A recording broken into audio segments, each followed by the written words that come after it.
see somebody in the plane. Oh, no, I'm at the transmitter or something. I'm like, well, maybe the general says. Everybody's telling me.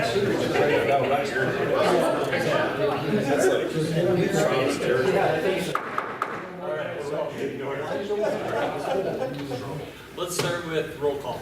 Okay, Mayor Menning, Here? Brenneman, Here. Keel, Present. Monahan, Here. Nelson, Here. and Jones. Yes. All right, do we have any motions to approve the agenda? Second. Discussion? All in favor? Aye. Any opposed? Minutes. Motion to approve the minutes from 7-2 meeting. Second. Discussion. All in favor? Aye. Any opposed? None? All right, we've got bills submitted for payment. Motion to approve bills. Second. All right, discussion. Questions, anything different than what's in the packet here? No. Okay, now we'll vote.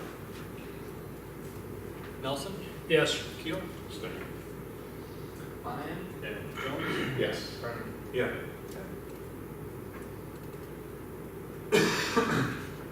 All right, now we've got a moment for public comments. Any public comments on non-agenda items? Okay. All right, then next up is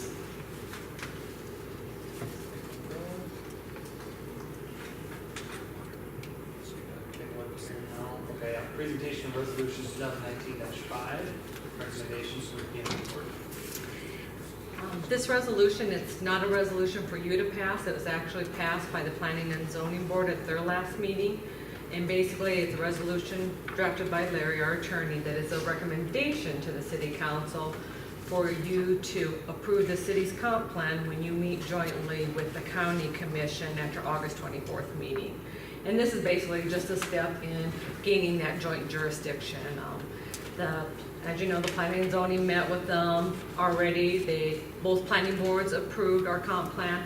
Now, you guys will meet with the county commissioners on August 24th to jointly approve that, hopefully, and then we can move forward with drafting some regulations for the area. So this is just a recommendation from the planning and zoning board to you guys, so I don't need a motion to accept it, but if you want to do a motion to acknowledge it, that would be good. Point of order, I think you believe being August 27th. Oh, yeah. Thank you.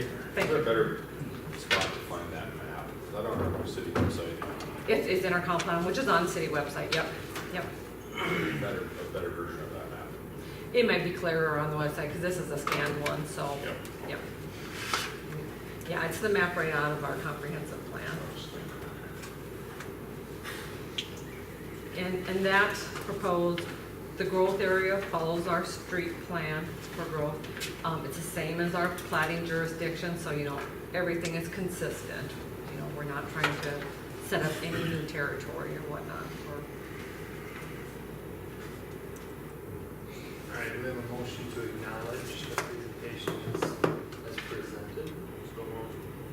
Second. All right, we have a motion and a second, discussion? Questions? Vote. Brennan? Yeah. Jones? Yes. Monahan? Yeah. Keel? Yes. Yes. All right. Next, we got the visitor section. Laura Johnson with the 2019 Hartford summary. Great. Just a quick summary from this year. This was our biggest year ever.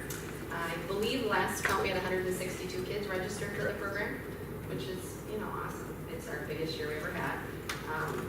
But with the increased participation, we faced some challenges this year, which I'll kind of go through here in a minute. We did manage to stay under budget, just under budget.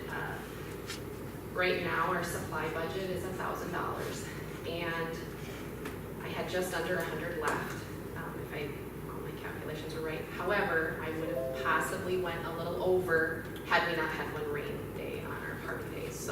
And Teresa and I had kind of been talking about what would happen if we went over Few highlights from the summer, like I said, we had a huge turnout of kids. It was, especially first timers, was pretty awesome. I loved the Facebook page that Nate did, that was really great. Parents, it was a good way to communicate with the parents, and the community kind of got to see what we do and what the Park and Rec program is, and it is a free program to the community or to the kids, and so they kind of got to see how awesome that is that they have this free program. Kids also became more active within their community. We kind of did something this year where they helped decorate the sidewalks and made signs for Jamboree Days and cleaned up the park to kind of play their little part in Jamboree Days too. Some of the challenges we had this year were lots of kids, which is awesome, but our budget was very stretched then. Supply costs have increased, and so every year, like, I start with supplies and I kind of go through and do just the basics, the paint, the glue, the paper, things we need for crafts. And then after that, I kind of start buying myself what I can. Well, I kind of had to really rethink it because we had so many kids, and every day we had between 40 and 50 kids per group. So there's myself and then 3 others, which you think that's kind of manageable, but it's kind of, it's still difficult. We have a lot of kids. And it's great, but again, I think we had to really rethink the craft part and activities, and like I said, it's a good thing, but it also caused a few challenges. Staffing is another little bit of a challenge, and Nate and Teresa and I've met about it for future. I had some awesome staff this year. Frida was great with the kids. Shelby Sherrard and Emma Grocott, they're awesome. The kids loved them. But we do struggle every year to get that other 18-year-old to kind of help with the program. So I think looking at numbers and the program itself, that might be something to consider down the road, just the staffing part of it. It's still a lot. And the other part is Shelby and Emma were awesome, but they're high schoolers, and kids, don't always read. They don't always, I have to, Frida and I have to kind of still be there to guide the kids because we're older. Just how it goes. We did have some discipline issues this year. Nothing horrible, but with more kids, that happens. And I did have to, I usually am I give a warning. If you're going to have some problems, you're going to have to sit out for a little while. But this year I did have to say I was going to call fake parents and say you wouldn't be able to return because there's some physical stuff. But again, these are just challenges that when you have more kids, things come up. And again, I've met with Teresa and Nate. We talked about all of these things, about ways to look at that in the future. Overall, it was a great year.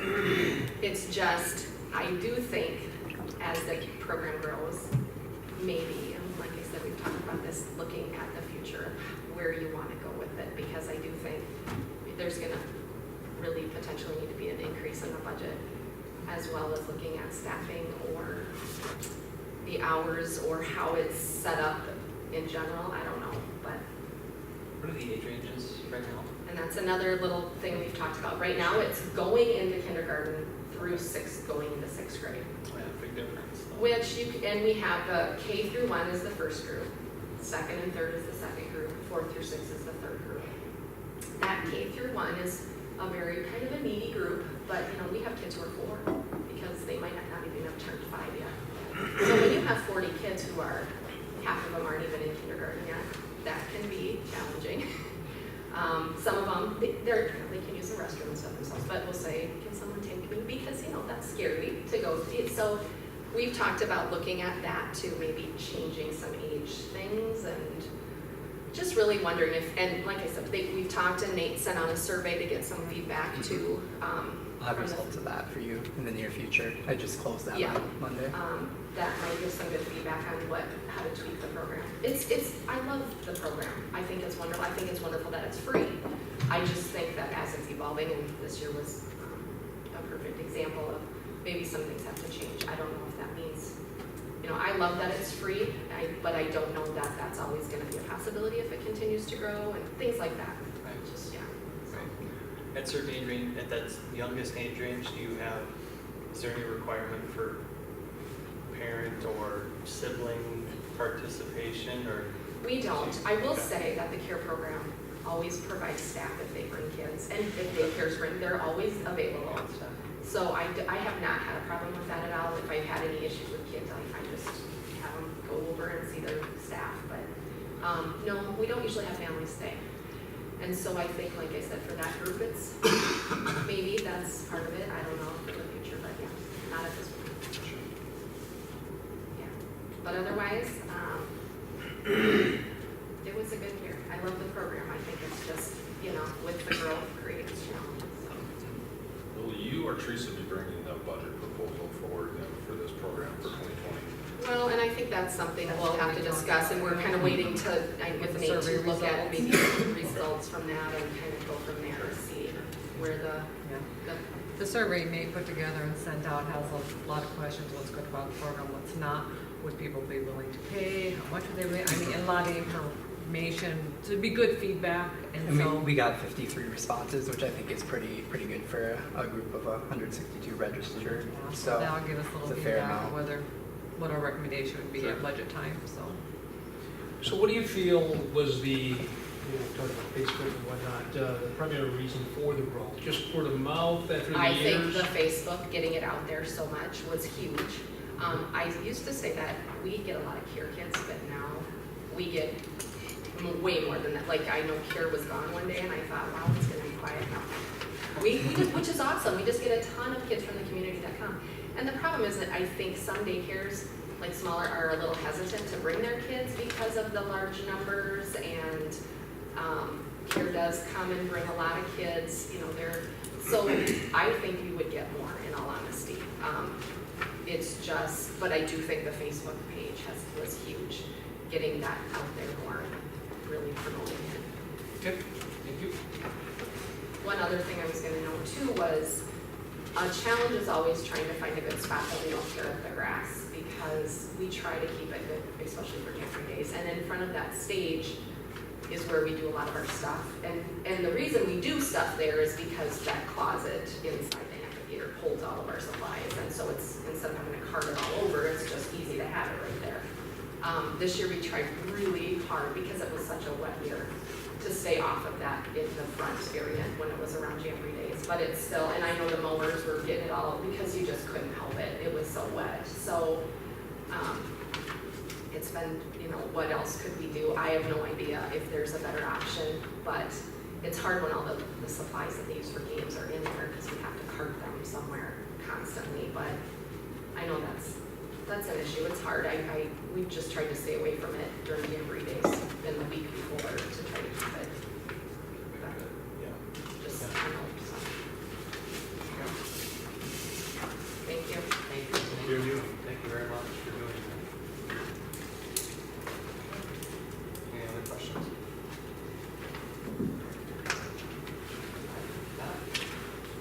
Got the 2019 Jamboree summary.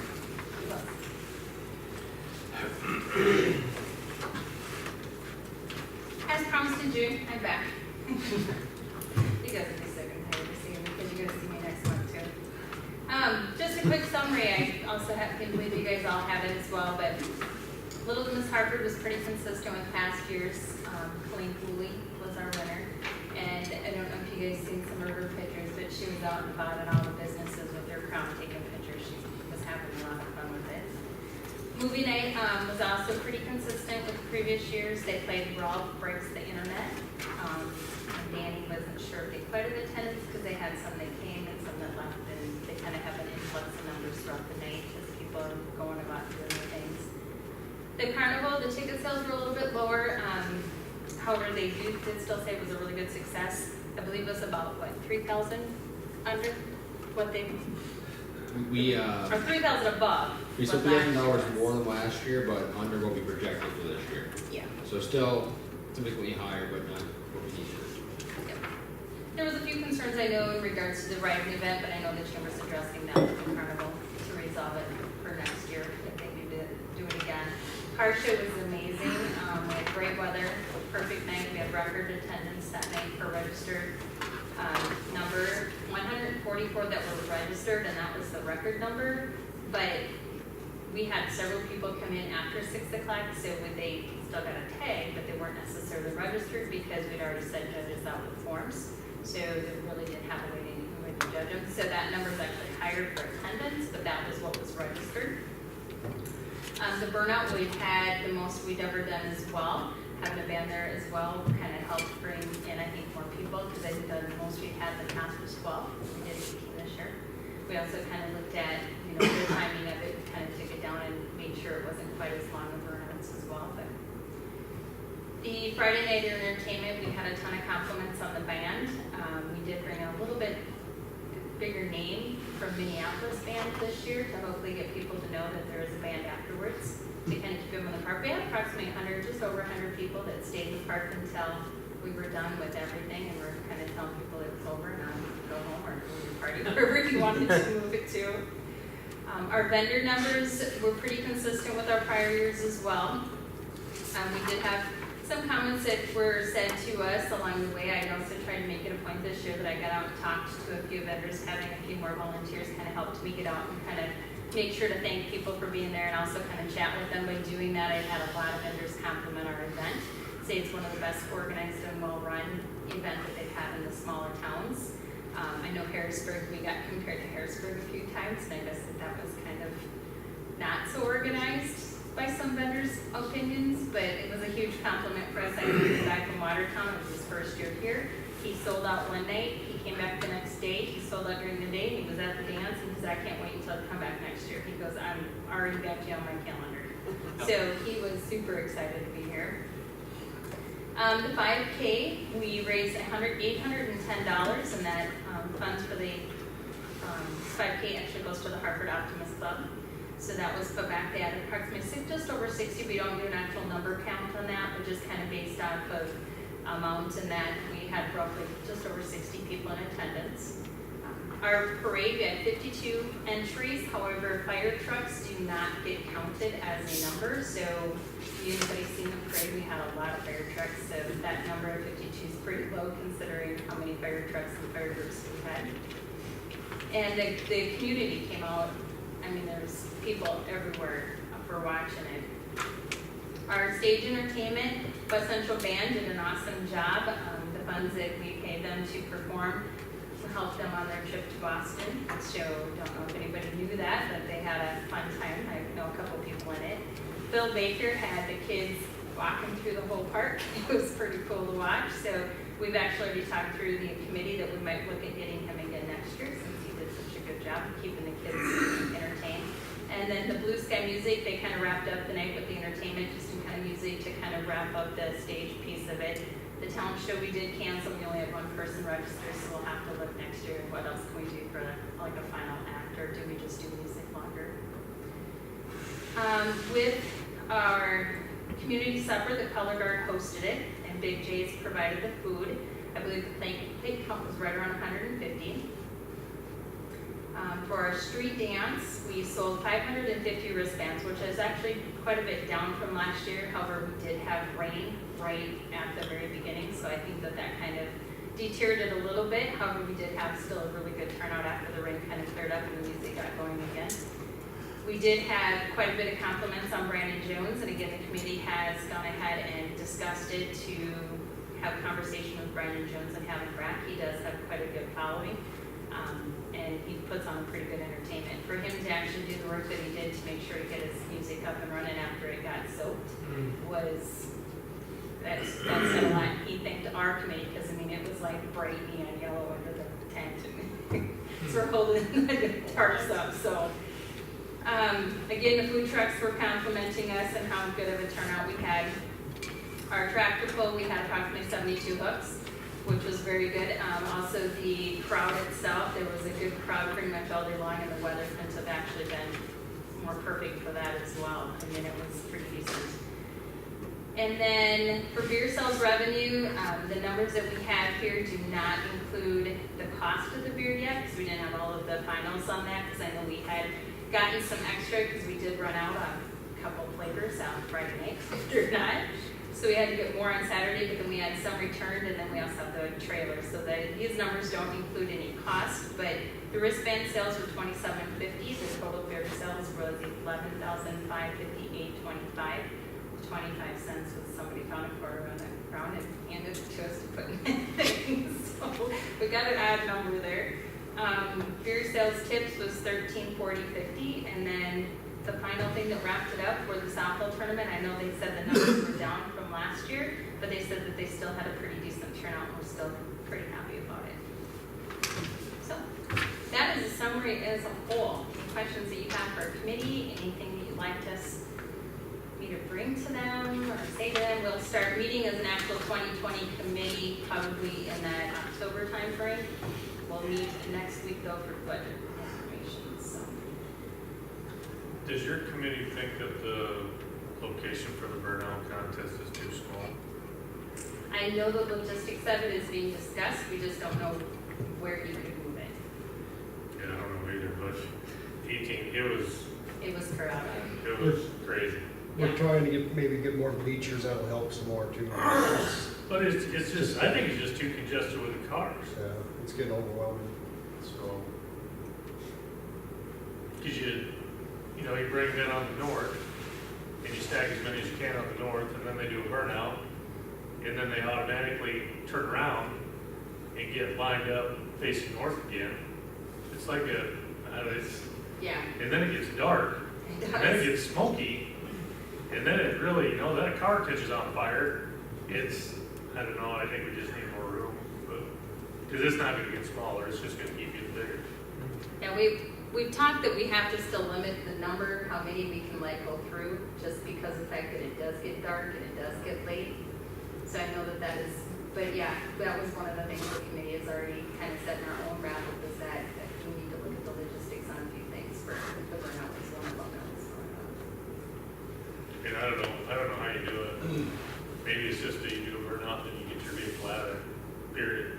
Yep, don't redo it. Yeah, and then just Yeah, we've even talked have the people that, whether it's the same people that judge the car show or just people that judge the burnout, and you do one burnout, and you get your car out of there, and then the judges say who won.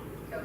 So, Because logistics and judging Where were two of the biggest things, the right? cars can get in Staging and out, and the but staging not of in the them. same places where the crowd is, Right now, they kind of get encapsulated in there.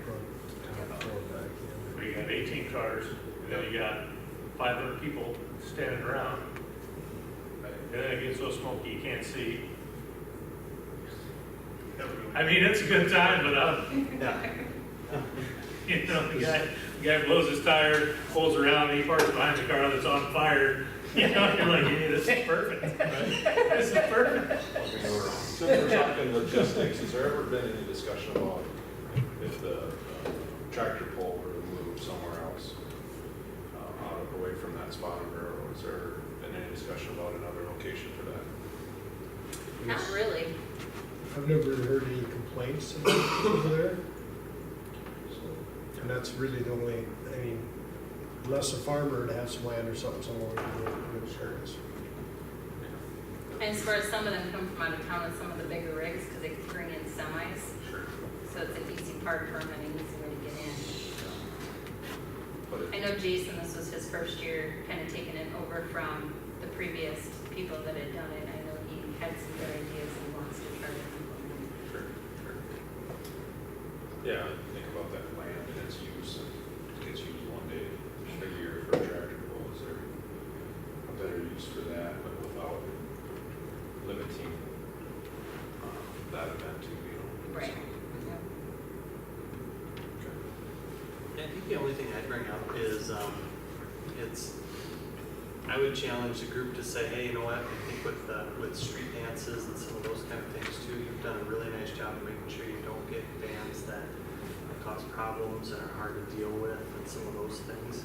And if you're able to get enough people on your committee or get some committed people that would be like a subcommittee for that specifically, I think there's some benefit in cycling the bands to where it's, because I know this will maybe be like The third year yeah. with Brandon Jones, which a lot of people like him, a lot of people do, but I think that being able to see some different entertainment will, I think, keep that part of it vibrant. Mm-hmm. But it's also the biggest thing that can go wrong too. It is, So you yes. almost need like a, We do have subcommittees for all of it. The hardest thing is finding a decent band at a decent price that isn't gonna, I mean, we've had issues in the past where we've had bands that I've always have said, and everybody on my committee knows who the band is that I'm talking about, but I won't bring it up here. As long as I'm on the committee, that band will never be back, because as long as he's bringing 4 o'clock highway patrols and ambulances to our main street again, I won't ask them to ever come back. So yeah, sometimes that is our challenge. This year, we kind of wanted to reach back out to Brandon just for the fact of what he did for our, for this year's, yeah. Yeah, yeah. But yep, we know that. Good job. Anything else? I'd just like to say too that, I don't know if you guys noticed, but Stockwell's had 5 people that volunteered their time throughout the event. I think so. Thank you. Thank you. I think so. I'll pass it on, I didn't make it. Supposed to be here, but I didn't make it. You know.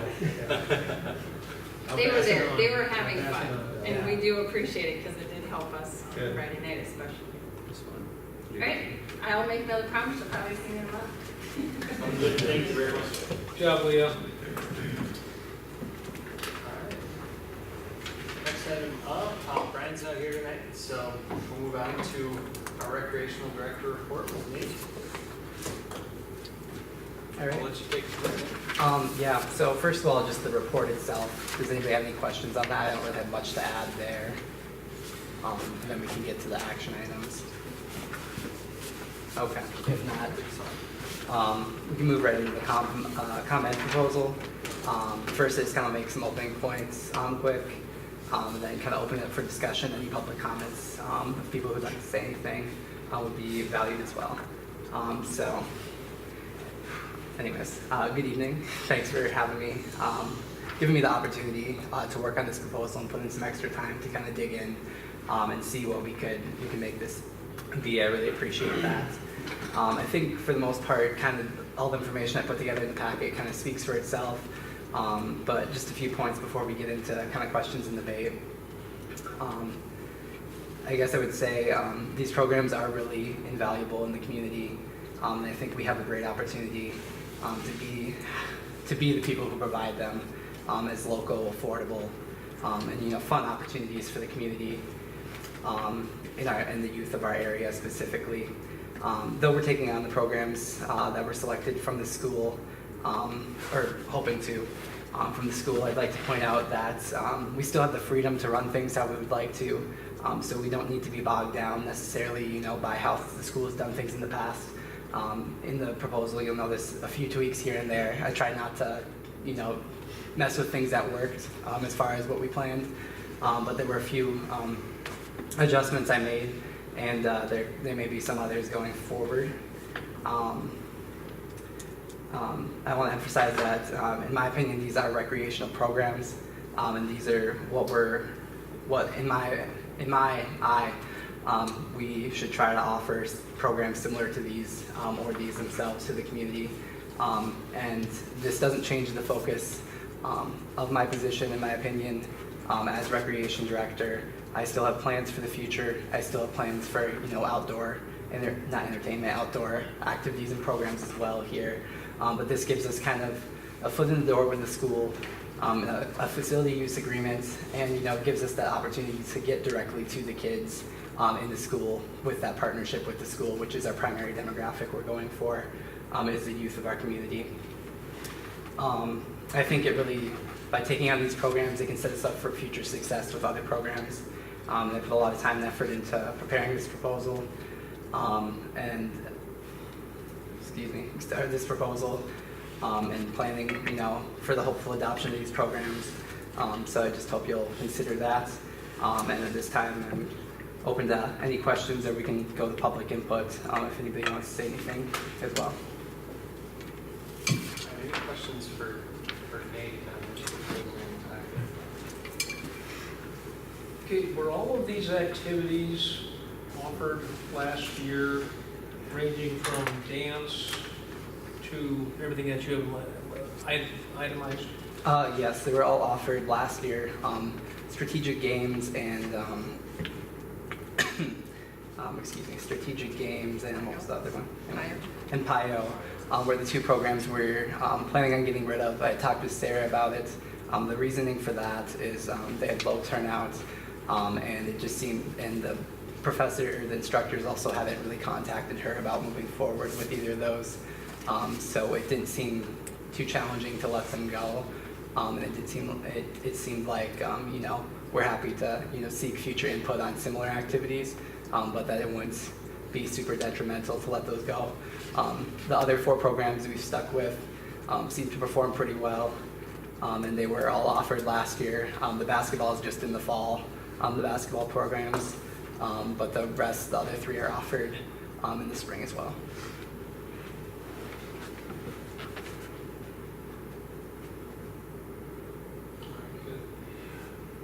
Other questions for Nate? Proposal?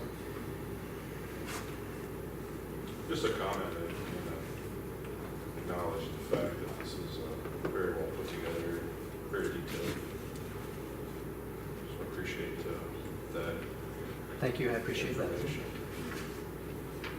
I agree. There's a lot of detail.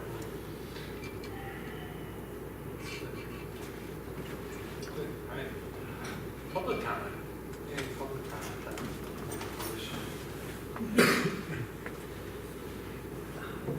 Sorry, my name's Amber Davis, and I'm actually the piano teacher for the community ed programs. And through this program, I've been teaching for probably like three or 4 years now, and it seems to go good, and I enjoy the kids. And we do recitals twice a year, and I don't know everything that Nate put in there, but I got to talk to him for quite at length with some of the things. So I just hope that we can keep it going. And obviously, if the council or the city decides not to move forward with the community ed, I probably would still personally do the piano lessons myself. So just keep that in mind. But I think it's a great opportunity for kids. And me personally, I love music, so being able to share that with the kids of the community is really awesome. And I had 18 kids through community ed this year. So I probably could have more, but I also have some personal students too, because I don't get paid as much through community ed as I do personally. So I actually have like 35 students, so I try and keep more community ed than I do personal, but a lot of my personal ones are done on Sundays, so it's not even during the week. So it's very helpful for the kids that we do at the school, because a lot of them either go to care or they can come right to the school afterwards. So it kind of works out nice too with that as far as drop-offs and stuff for parents and pickups. So your program is at the school? Yep. For the community ed portion of it? Yep, Okay, yep, I sure. teach at the Humboldt Elementary, or Yes, Hartford okay. Elementary, sorry. Yeah, okay. And then on Sundays, I usually use the church, and that's usually just my personal kids, so. Mhm. And then there's times, we do the recitals at Christ Lutheran, Mhm. and so usually the week before the recitals, we always practice there, just so the kids can get familiar with the piano and not feel so shocked when they walk into this big huge church that's gonna be full of people, and, oh my gosh, you know, so. But, How long have you been doing that, did you say? probably like 3 years, I think this will be like my 4th year now, so, starting this fall, so. That's good. Good. Questions for Aaron? Just a comment as far as what Nathan has in here for piano, you know, basically the expenses of 15 an hour, the revenue of 30 an hour, and the number of participants, so. And what that is normally is if they charge $6.15, but I only get $7.15, just so you know. So I kind of would like to get a little bit more, but it's okay. So we can talk about that later. So if it does go through the community ed, you stand to benefit probably. Possibly, yes. But I Even if your mean, numbers went down, your revenue could go up. correct. But I'm still curious to keep it through community ed. So just so it's out there for the kids. And I know Nate and I had talked, we're going to try and find, or at least look for a couple of teachers that would be interested in maybe just taking a couple more kids or something like that, just to manage that. And then as far as like normally like the billing part of it, Sarah always handled like the billing of the students. I normally just kept track of who came to lessons, and at the end of the month I just emailed it to her, and then she would bill the parents, and then she would make an invoice and I would sign it and send it to the school and they would pay me. So but I would just pay monthly or whatever, like if that makes sense. So. Good. Thank you. Thank you for being here, appreciate it. Any other public comment? Wow. You can't see the proposal, so I have no idea what is in it, but what's the, for the Taekwondo, what's the proposal for that? The proposals, we continue the program. I'm working with JP to work on continuing that. The plan is to continue it pretty much as is. Tuesdays and Thursdays is the hopeful plan. I know they're struggling with staffing a little bit, but he's hoping, he would like to keep the program out here, and we should certainly plan to keep the program out here, as it's a great opportunity for people of our community to have something locally for mixed martial arts in the area. I just can't see the proposal, so I have no idea what it's on. Basically says there's 18 participants and the expenses and costs are equal. Approximately. The expenses are a wash, is really. If this program went away, how would that affect you? As far as the community input?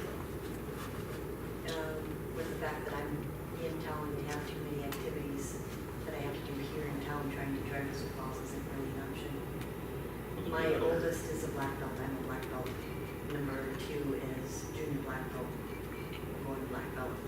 Number 3 is brown senior, and 4 purple. So all 5 of us are. Has there been any conversation about this continuing just with JP finding another facility in town? Oh, does he have another facility? Question. That's my question. Has there been any discussion? Is No. there a backup plan? I don't know that there is. I haven't actually talked to him. I saw him last week because of his black belt test, but Sure. Gotcha. our summer has been busy, so we haven't done anything. So.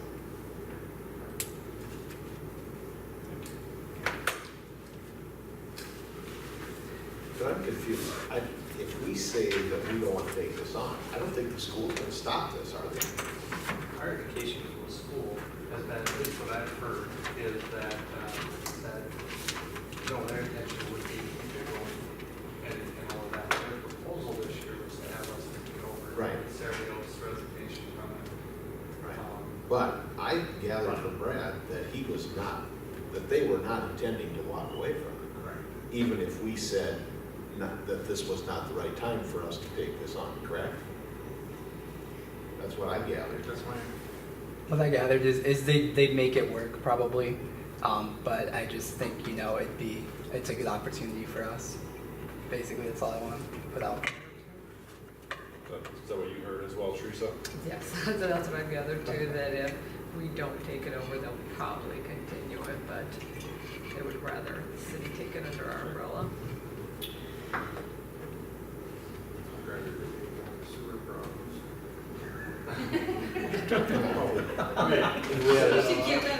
If we had a choice, let's let them have that. Yeah, pretty good job, Liz. Yeah.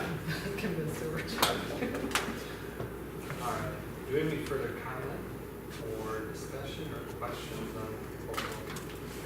Well, I'd said way back when we started talking about this, I wish we were a little farther down the road. Nathan hadn't been working for us this long. If this was another year down the road, I think this would be a lot easier discussion for us to have. I think right now, we're maybe not at the right time. That would be my comment to this deal. I think at some point, this is probably a reasonable fit for us, but I just don't know that time is right at this minute. That's my opinion. I guess my concern is that, not that I think it's a great program, and I think it's great for the city of Hartford, I think it's great for the residents, I think it's great for a lot of people, and I do think it's a good fit for this position at some point. I guess my biggest concern with it right now is when we proposed this position, we didn't propose it as a full-time position. We proposed it as so many hours out there. We're still getting our feet wet with that. We're still getting those core responsibilities down and some of those things that I think need to happen right away first with it. And I begin to get a little concerned that if we take on more with it and something changes there, that it's just another thing that's added to other city staff or something along those lines too. So I think we've got this a little bit ahead of where our decision needs to be on this position as a whole, if that makes sense. I mean, I think that's where I see it anyway. 'Cause I think it's great, I think these programs are great. I participated in these kinds of programs when I was a kid, and I wouldn't want to see it go anywhere. And I think if we had any other indication from Superintendent Barron's that it was going away if we didn't take it, Right. this conversation might be a little different. I would agree. I feel, and I'm probably not a voting member, especially when there's no way there'd be a tie here tonight. But I feel like it's a good fit, but maybe not right now. Yeah, my observation is there's 168 participants between basketball and dance. There's nobody here for basketball and dance. So they obviously don't, they're not frightened by this discussion. Sure. Sure. Why isn't there anybody from the school here? I invited Yep. them, but Okay. they both had or at least a few had conflicts. I invited Sarah if she wanted to say anything. Invited, I guess I didn't. I invited Brad in person. I didn't follow up with him specifically. I think he said he wasn't around this week, if I remember correctly, when we met with him last. But Sure. Were the parents of the programs notified? I don't have access. We didn't have access to the parents of the That's programs. public house. I Who's the don't have participant? access to the. We don't have any parents. participants. So how were you informed, Anne Marie? I suppose directly Nate. because. Yeah, I was But I in contact with contacted Sarah, instructors. towards the end of the school year, just to see if they had hired somebody or what the thought was, and she said they hadn't, and that's when she told me that they had reached out to the city. Because it was on their website for a while, her position. And so then she said, we're kind of waiting. I think there was a few people that actually had applied, but then they were waiting to kind of see what the city was gonna go do with it. And then this summer, I'm still doing piano lessons this summer. But with they're just paying me personally because it's just, I don't know what's gonna, I didn't know what's gonna happen, so, but. Make a great point. Our packet information is on the city's website. But I think a lot of people don't go look at it. That's true. Have we ever advertised that we put the packet out on the website? I don't know if we've advertised it. But maybe we should, Newsletter. they're always looking. Social media post or Yeah. something like that. in there somewhere. Yeah, I'd really see that. Yeah. Yeah, put it on Facebook and I'll see it off. I think what Leah's getting at is a lot of people don't look at the website and go through the packet. I think that's what she's getting at. Nor do they read school board minutes. It's summer, most, Yeah. who's looking at that stuff? I mean, take Joey Randall, for instance. He wanted the packet, so he knew what was gonna be at the meeting when he shows up. You guys spend 1 cent. Well, maybe he doesn't think that there's any. Yeah, he looks at the packet, knows he doesn't need to be there. Because I will say, based on the phone call I had with him today, he did look at this packet. He's definitely looking at the packet. All right. Well, I tell you what, do we have any action on the first bullet point there for the review of the proposal as presented by the education director?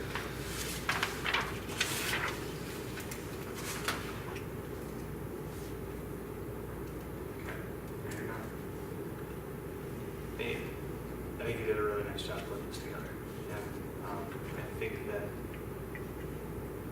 the things I've mentioned here already too is I can see where this would be a good fit for us. I think the non-action on this item right now is a little bit similar to the non-action on the item a couple months ago when it was up on the agenda, and it was more of a,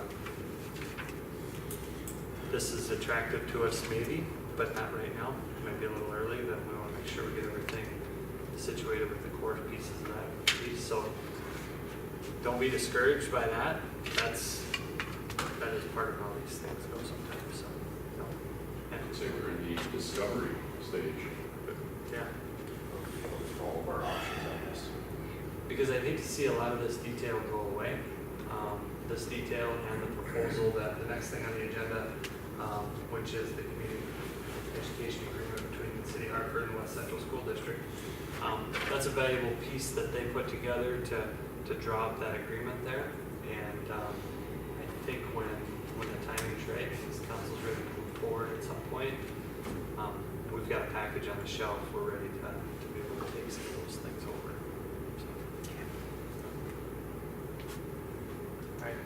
Anybody like to review the community education agreement between the city of Hartford and West Central School District?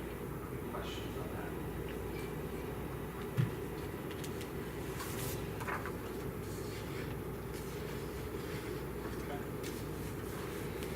Now we'll move forward. Move on to the Chamber of Economic Development Director report with Jesse. Thank you, Mayor. In your packet is my report. Any questions? I spent more time this time around looking through your goals for 2019 that you put on there. It's fun you bring that up. Did you as well? A conversation today about that. Did you? And how do you feel like, okay, coming along with some of those more attractive along Highway 38 is one of my number. I'm going to it right now. But Yep. how you feeling on those goals? We're halfway through the year now, by the way. I have it printed off, and then there's 2 that I've crossed off. So That was a a big little change. slow going That's okay. on some of that, but I think that in reality, these are more of a pipe dream if funds and time are a possibility. I think that all these things should be considered seriously for the successful future growth and planning of our great city, specifically placemaking and street beautification, especially on Highway 38. I think there's definitely some things that we as a city can do, some simple things like banners. However, it's not that simple necessarily because it is a state highway, and I believe that the state owns those utility poles, and so it requires some communication between the state of South Dakota, or SDDOT, and us, specifically on that goal.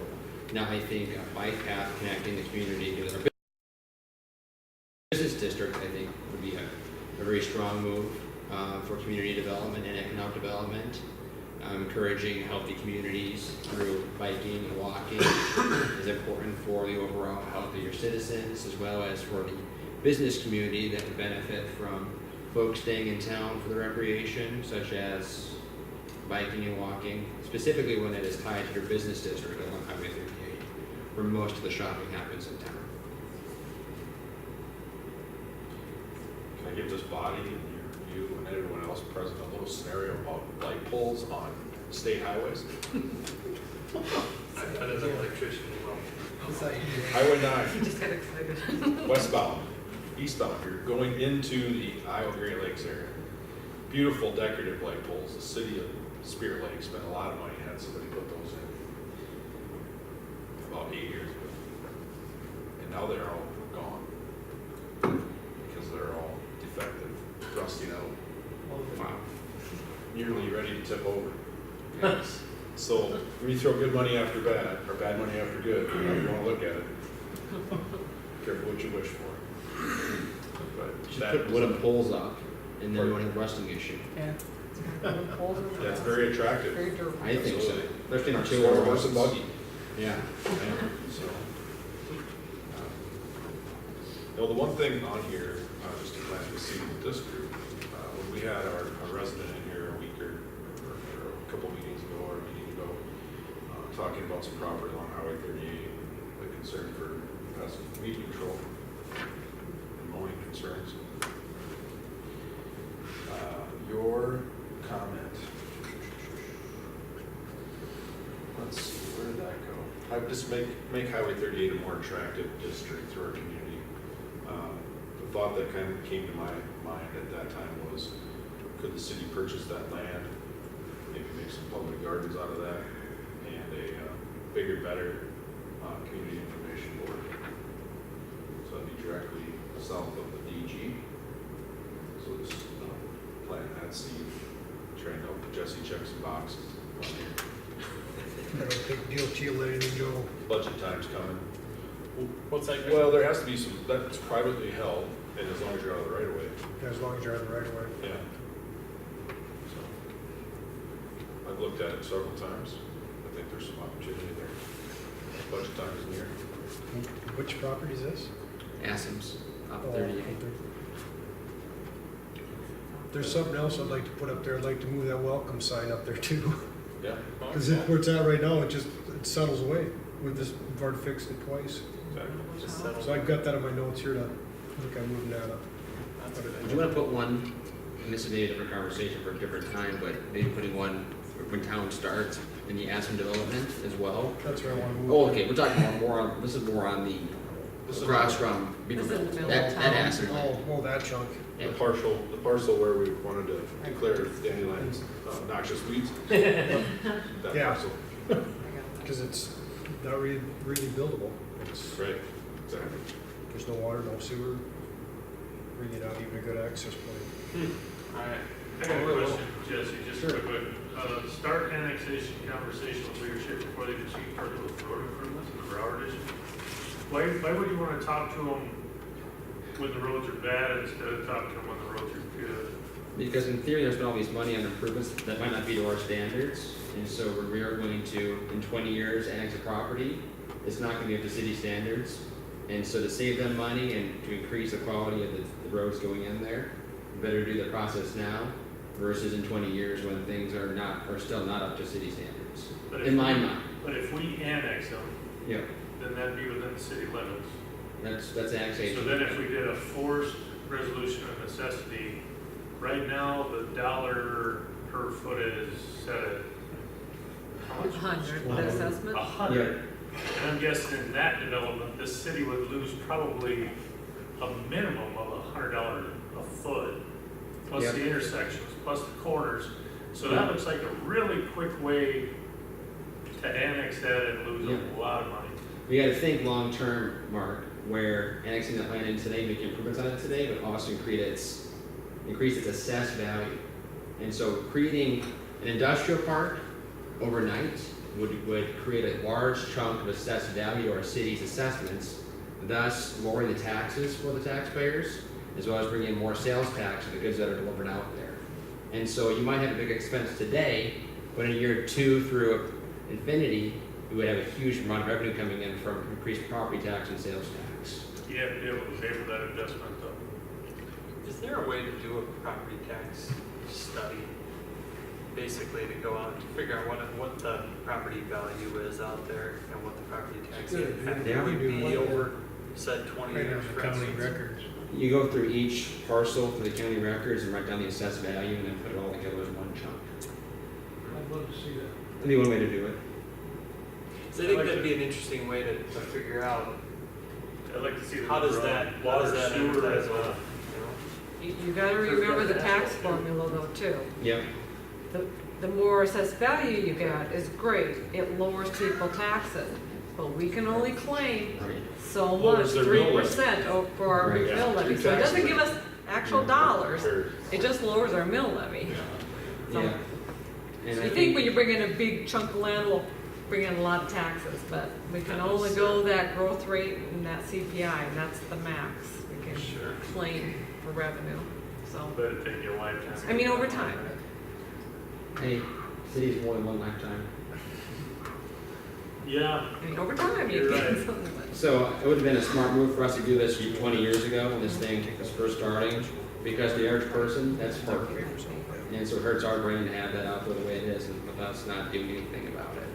But also help us long-term, if we want to grow south, if we have a reason to jump the interstate and bore underneath with our utilities, which this would be a reason, it would be advantageous for us to make that move to create another commercial district. To this point, all of our commercial land is pretty much locked down by the Coffee Cup Fuel Stop Farms Oil Company. And for any other C-store or quick service restaurant to come into that area, we require permission by Coffee Cup, which will not happen. And so you would have an opportunity to create another commercial district to the south of the interstate if we could bore underneath and get water and sewer there. As well as creating another sewer district as well to the south, and possibly more residential and commercial as well. So long term would pay be a great return. Creates good discussion. sounds expensive. Creates good Good discussion. things usually are. Good stuff. Takes All right. money to make money. That's Any other right. questions for Jesse on his, on any anything he's got in his, he's there. Two things to highlight really quick. One is two project announcements. Project Pastoral, which was Prairie Boutique. They are opening August 10th in the Vista Crossing building. That building will not be full. And second one is Project Residence, which was Dave & Co. They were looking at the Interstate 3887 interchange area. They instead signed a lease at the Hartford Professional Center going into what was formerly McCook Therapy, which will put them at almost capacity. They have one space that is yet to be built out. And so we're slowly building up all our commercial space in town, which will require some more big investment for the future by some private businesses. Say that again about Project Residence, it's not going there, Correct. it's going there. Correct. Not there, But there.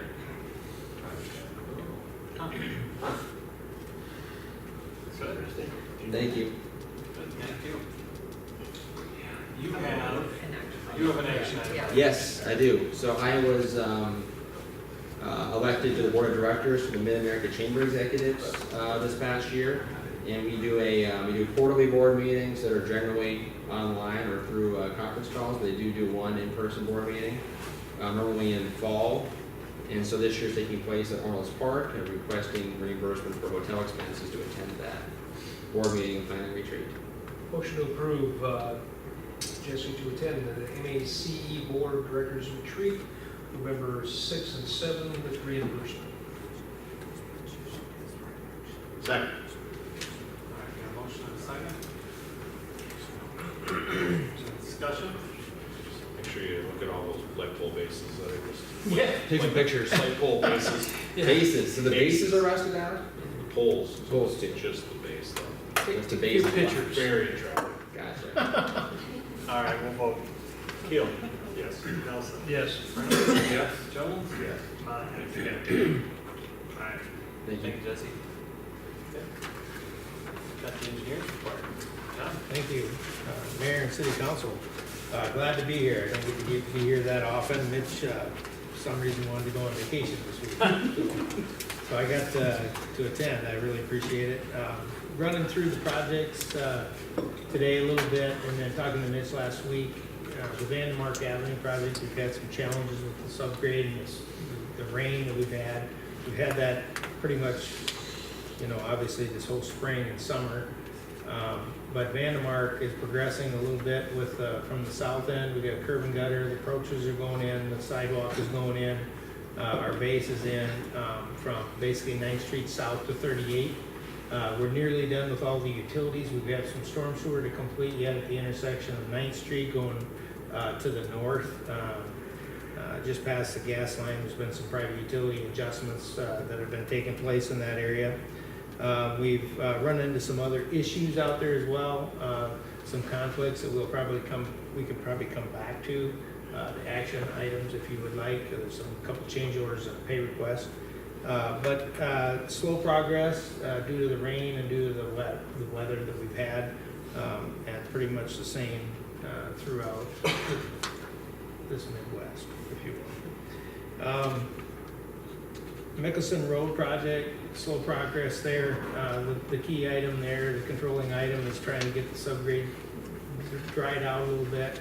They've been working on a little bit of that last week, but with the rain, hasn't been very productive. So the challenges there are to get that subgrade suitable for gravel and finish up the curb and gutter. We anticipate this project being very close to completed on the schedule. However, we don't know that everything will be touched up and curved and things like that. So we're anticipating that not being completed in time on the Mickelson Road project. We anticipate the road opening. We just don't anticipate things behind the curb, some of that stuff not being completed on time. I noticed they've been pulling out gear. As a matter of fact, they were pulling out the last one this morning. Did they all go up to Vandermark or something, or what did it say? I mean, and another part of the question would be, how do you determine the subgrade? I mean, stick your finger in it and say, okay, that's about... Yeah, that's what we do. No, there's actually, we do density tests with the geotechnical firm, but more importantly, it's the liquid limit of the soils, which means that if it gets saturated, it's just not stable. So they can get density, but they can't necessarily get stability. So we do a wheel test basically and do a loaded truck or a loaded loader test and drive through it and see if there's any movement going on with the soil. If there's movement, it's just basically too much water in it. And so they just need to farm it, dry it out, and get it more suitable for compaction. So it's really, we've actually got it perfected what we need to do to make sure it's suitable to put gravel on. We've been down the road too many times putting the gravel on when the dirt is not stable, and then we end up with a problem with everything moving on us. Right. And so we don't want that, obviously. So we want to make sure we get the dirt stable before we put the gravel on it. That's what we've been doing. It's frustrating for the contractor. The contractor ends up, what you're probably talking about is they move from equipment out. Yeah. And it's because they're jumping from job to job, trying to get anything they can done, whether it's this job, that job, a different job, just trying to get something done because it's very difficult this year with dirt, especially trying to get anything suitable for gravel. So when you say, John, the date, you're still talking the August 15 date? Yeah, for the paving, curb and gutter and things like that. Okay. So a month from now, they should have curb and gutter and the paving done is the plan. Okay. If it rains every week for the next 2-3 weeks, it's hard to hold them to that, I'll be honest with you. But we're working, working with them, trying to get them to complete as much as they can. It's just, it's challenging. Yeah. Short of spending if you want to spend a whole bunch of extra money, you can get it ready quick by digging it out and putting more gravel in, and we just don't want to do that. You can incorporate like gypsum, different things into the soil. Yeah, too, right? there's It's all other expensive. measures to do. We feel it's just more cost. Yeah. There's definitely an option to do that, but I just don't feel that we're in I think we're in okay shape. We get down to August 10th and we're still not doing it, we're still wet, we may have to make a different decision. But at this point, I think we should proceed the way they are with basically trying to dry out, subgrade, and go as planned. Some patience should give us Patience, the best yeah. product in the end. Yeah, well, it'll be a good product. There's no doubt about it. We had most of the utilities in all winter, and so from that perspective, we've got you're gonna have a good product out there. No question about that. Is the construction company still using the closed off old Mickelson Road? I don't know that. I think they are. I think it's still closed off, and whether it's being utilized to its potential, probably not. Is that what you're wondering? Saying it's getting abused. I think people are using it that shouldn't be. Okay. Traffic. You mean traffic? I see. So Get it maybe closed they off can and do a better shut job off. of shutting it Yeah. off, or I can talk to them about that. We can see what we can do to get that barricaded better, so just close it off. You did a good job on Ninth. Yeah, you get Oh, around. believe me, you can't get down I there. got all that. Sounds like you couldn't get down there all spring. So, North Ironwood Estates, sounds like we're just acquiring some easements and right of way through there so we can go in and clean out those ditches. That's privately owned land right now and maintained by the private property owners. And so it looks like we're just doing a project there to clean that ditch out. Obviously, that's where storm sewer extends, is that right? We're not doing anything there right now. Right, We're still but- working with the property. Because you were gonna be working with the property owners, is what I understand. Did I misspeak there? You said you were working. You with said you were, I'm yeah. not- We are not working on anything. I just didn't want yet. to think stock will move Yeah. ahead because we don't have an approved In contract. the future, Mr. Brown, instead of talking to Mitch, can you talk to Teresa? I about probably what should. you're gonna say? I probably should. Take Maybe the I need knife to out be- of the back. Yeah, it's okay, I'm used to it.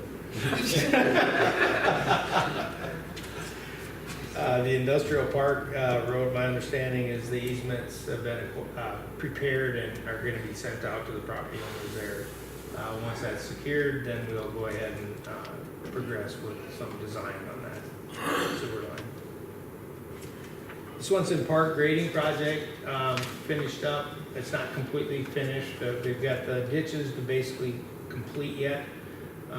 We have a pay request here for approval, but for for the most part, that project is complete with the exception of the bottom of the ditches because it's been so wet. They haven't been able to get in there and clean those up and seed them. So that's what's remaining. This is a partial pay request that we have for action tonight.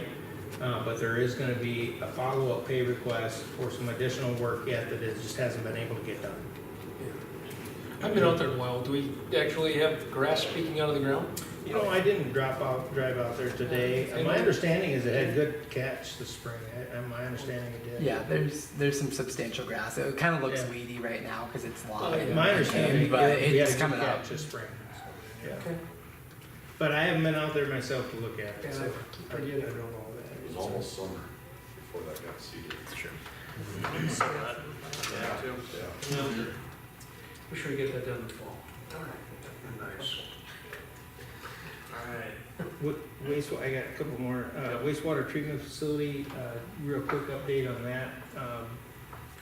Larry's been working with Sam Assam on his property, getting a little closer. My understanding, Teresa had a chance to talk to him on Friday, but getting closer, so I anticipate that working its way out and getting his agreements in place, as well as then Richard Brower's, as well as Jeff Zacharias. Jeff was on board the whole time, tells us that several times, has told us that. I think he's told Teresa that, but we could never get him to execute the agreement. So last week again, followed up with him to see why he hasn't signed them, and I think he was just nervous that he's signing something he shouldn't. And so I just kind of talked it through with him again, and I think going forward, I think within the next couple of days, we should have those executed agreements, so that we should have all of our easements and a route, if you will, to Jeff Zacharias' property, so basically to the east edge of his property. From there, we have not done well. From there to the east, we've had a hard time getting easements or anything from that point to the east. So we've looked at some alternative locations to investigate where that might go, and that would be, we still want to try to be contiguous with the city limits. So if we were to annex property to the east end of Jeff Zacharias' property along 38 between there and the interstate, we could annex potentially the south side of the interstate, some property as well, if we were able to get some property on that south side of the interstate. So we've identified some properties there to pursue. We have not pursued that yet, but we're working on that discussion to take place here in the next 2 to 3 weeks with some property owners on the south side of the interstate. And that would simply be a different location than what we talked about to the east, so. Is the preferred route then the property owner to the east of Jeff and then across 38 to the north, kind of? Yeah. And then continue. Follow east? the creek, basically, Yeah, would be yeah, ideal. yeah. Go to the north of Moline's property, it would Yeah. be ideal. Yep, yep. But, it just didn't work out. We took a shot at about every angle you could imagine, and we just weren't successful. We're just not willing to sell at this point. Right, yeah, I mean, he took several discussions, several different things, and one of the pieces I remember without going into a lot of detail was, had there not been multiple property owners on one of it and just maybe one party to deal with, I think we would have been able to keep moving forward, but. I think so too. Yeah. Yeah. But I think we gotta get the two Jeff's, Zacharias' property in place, get that secured, and then continue working on the south side of the interstate. I don't ever wanna give up going east, cause that to me would be ideal. But, short of that land changing hands, I just don't see it happening for a while. So, force account, I really don't, planning review, it sounds like we had a plan review, for Knapp's Landing and Western Meadows plan review, and I don't know much about those, so, can't really add a lot to that, so. I could find out if you'd like me to. And if you don't have any other questions about that, I'd like to go back to some other discussion items. Maybe the easier one might be the first, unless you want to go in the order of your action items. Whichever one you wanna go with first. Go with the easy one would be the pay application for, pay application number 10, for the Swenson Park grading project. And, It's actually the application number 5. Number 5? It's wrong in his report. oh, sorry. We've only paid out 4, so this would be the Oh, yeah. fifth one. Pay application, sorry. For in the amount of $81,346.18. I'll make a motion to approve pay application number 5. Second. Discussion? None, we'll vote. Nelson? Yes. Teal? Yes. Brennan? Yes. Jones? Yes. And Monahan? Yeah. Then I'd like to jump to basically the Vandemark Road project and recommend approval of pay application number 3 in the amount of $224,092.09 to Sukup Construction. This is a progress payment for work that has been completed. So moved. Second. Discussion? Vote, Monahan? Yeah. Jones? Yes. Brennan? Yes. Keel? Yes. And Nelson? Yes. So now the next two items are two change orders. I guess I'd focus on the first one. Change order number 1 involves a combination of things that have been determined through the construction of the project. Those include when we dug down to, it was our intention to salvage some of the hydrants and reuse them, and during construction and removing those, that material, we found that they're very corroded. They were installed, it sounds like, in the early 90s, and the soils must be hot there, so they corroded some of the bolts in the bottom of that hydrant. They weren't, today we use stainless steel bolts, and we wrap the material with plastic so it doesn't get in contact with that hot soil. And so, we're recommending replacing those hydrants, so that's a portion of this. There's also some unstable subgrade on Vandemark that needed stabilizing, that there's some inclusion of some oversized rock to stabilize that subgrade. And that was one of those deals where we kind of needed to keep things moving. And so that's one of the items on this change order number 1. And then, make sure I got everything else on there. Can any of that be attributed to our project last fall? Right here is your list. Yeah. Yeah. That subgrade stabilization, John? Is it, or is It's this just is silty a soil. different area? Yeah, there's actually that whole area we're finding is really boggy, right in that intersection, both south Yeah. of the intersection and north for Yeah. ways, and it doesn't help that we've got these utility companies in there, and we try to get them to backfill things right, so their trenches get super saturated and contribute to that. It's not just their fault though. I mean, they have to get in there and work when it's not ideal conditions, so they're working with wet soils, and trying to compact and backfill is just difficult. So, that's a big part of that, is that stabilization. So we're anticipating, that stabilization, potentially additional work to be done on the north side as well. We're hoping to get that swapped out with some better material before we get that put into place, but. That soil almost looked contaminated. I walked through there one day. It was nasty looking. You mean alkaline ground in here? Alkali ground is a good way to put it, like really weird looking. Yeah. Boggy is a good word, yeah. Is that right at the intersection? Just north, I thought. Just north of of that Ninth. sewer, or that gas line Right crossing across, investment. okay, yeah. About 100 feet, 80 feet north of the intersection there too, but it's that whole area is. There's never water set there or anything. No.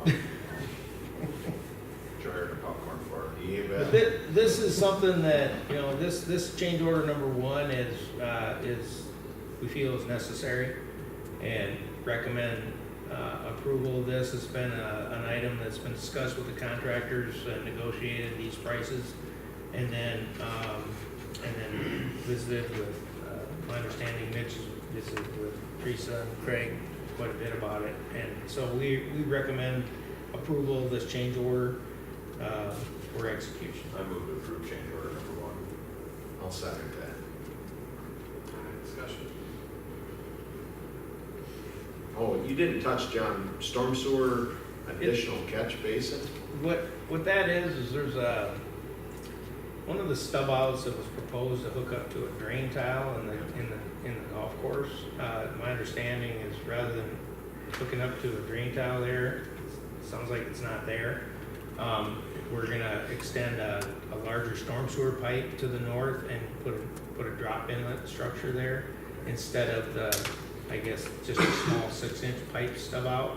But it also conflicts with the existing water main, so we have to adjust the water main to make that happen. Even with the existing, what we were proposing with the smaller pipe conflicted with the water main, so we have to make an adjustment to the water main. That's that other item. Part of that, okay. Yeah, and More questions or discussion? That's on 9. yeah, to the east, kind of that bottom area, about a quarter mile east.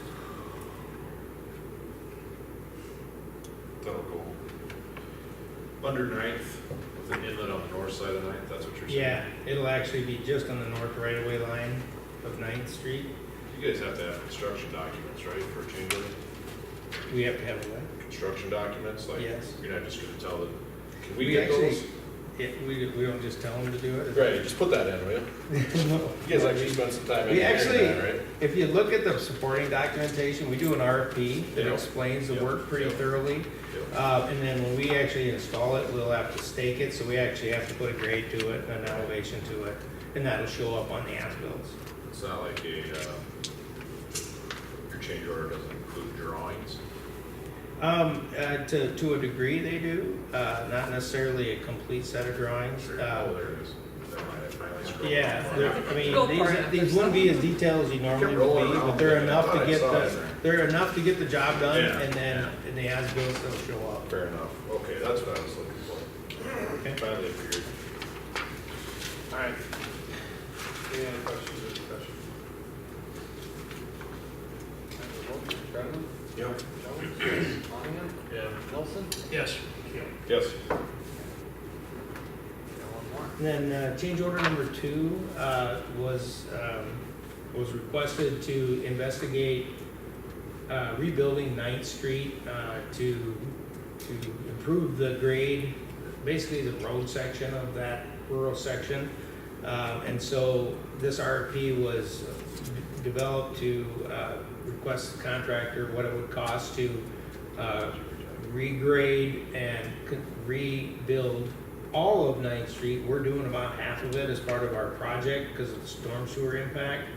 But this would basically kind of finish out that whole, all of 9th Street, but then it would be graded all the way from the pavement to pavement end, and basically just put back as a road section, a rural section with gravel. It would just help stabilize that dirt. Currently, you end up with some unstable situations in the spring, just like everybody else has. It's not a necessity for our project. It's not required for our project. It would be something that would probably help reduce maybe some maintenance in the future for Craig and his staff. And it'd be, if you chose to move forward with that, it would be something that would, it's probably lower cost today than if you were to do it next year by itself. So to answer that question, if there's a question about that, as far as whether or not you have to do it, you do not have to do it as part of this construction project. We will rebuild the road from what we had, and it'll be better than what it was this spring before we started any construction. However, it's not an improved road like this proposed plan. History lesson, I can't recall last time we've mentioned Mr. Haugo. Did you ever have a chance to have that meeting on the right away? Never come in. He's called several times saying he will be, and he's never come in. Still, that's something. It's amazing. This is east of Vandermark, am I understanding that? Yes, Yeah, from It's the, east of Antwerp, not west. did I say west? Sorry. No, I think you, maybe you can. So almost as a. From Van, yeah, in between, by the golf Yeah, course. yeah, okay. So what you're saying too is I'm on board with you, Scott. I'm on board with what you're saying, Okay. but that's west and this is all east. Yeah, you're right. Okay. Thank you for pointing that out. Well, I'll just bring it up. So I've been approached to not make that a through road anymore on several occasions. And so putting $64,000 into it when I'm thinking, how far would $64,000 go on a bike trail? Just curious. Anybody know? Wow. Just, it'd be just a map for asphalt, so the road itself would probably be shaky enough for $53 per square yard. I'm gonna say, I It'd be just 120, calculated. Just got an email on that. Yeah. Pretty further. A bike trail. Really close. 53 per $53, yard. $55. half mile, so. Or if I knew them, I wouldn't ask a question. Yeah, what would it be? Half of 5280. Although you'd probably want to pave that first section down past the houses with a full mat for the road and then pave from there up. It would only get you about 400 to 500 of bike trail. At 125 bucks. To do a half mile of bike trail would be 330,000. Yeah. What happens if you do nothing? Just have it would remain poor like, road, right? Like it's just It'd not. just be, it'd be It's just gonna be. yeah. a maintenance issue. I mean, you'd probably shut it down in the spring, you know. Right. Close in the Different. spring for 2, 3, 4 Yeah, weeks. until you get it back in shape again, open it up till. Yep. Yeah. This year was, these last 2 years have been exceptional though, I think, as far as, you know, what we've seen on all of our streets getting breaking up because of the groundwater, but, yeah, as far as, is not required for our project to complete it, it's just whether or not you wanna do it, because we're there today, and we could have our contractor complete it, whether or not it would be, I know it would cost more next year if you were to do it standalone. So I would like to entertain looking at not spending the money and looking at even just closing it down, making it a bike or walkway. Pave. Not necessarily paving. I'm just saying, I'd rather look at doing that than spending the money now and then doing that down the road, because then it'd be a waste of $68,000 essentially. Right. I'd rather see the 64,000 put into 9th Street west of Vandermark, as you alluded to. That discussion has come up often enough, even just the last couple of years, that it wouldn't be surprised to see it as an agenda item in the next year, you know? I'd say let's put it on the agenda for the second meeting in August. Can I, just out of curiosity, if this council closes 9th Street west of Vandermark intersection, East. or east of the Vandermark intersection, so ultimately, I believe the initial bid for 9th Street was $500,000, and then I think it jumped up to 568. So we're gonna have a brand new curb gutter and asphalt street that goes to Vandermark, where you can either go north or south. Right. So we take a brand new $500,000 street and not make it a through street.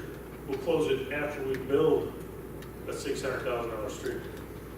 Because your traffic can come on Vandermark, so the Naps Landing, how it goes, if it ever develops, that area would be paved, that corner section would be paved. Yeah. Right. And anybody coming down Colton Road would take Scotts Slough Road, whatever that, 258, 258. Yeah, but what I'm saying is You're at- that if you look at 9th Street as a whole, from west to east, we're gonna spend close to $600,000 to build half of it. And now we're having a conversation about literally closing the east half. Correct. Which in my mind makes 0 sense.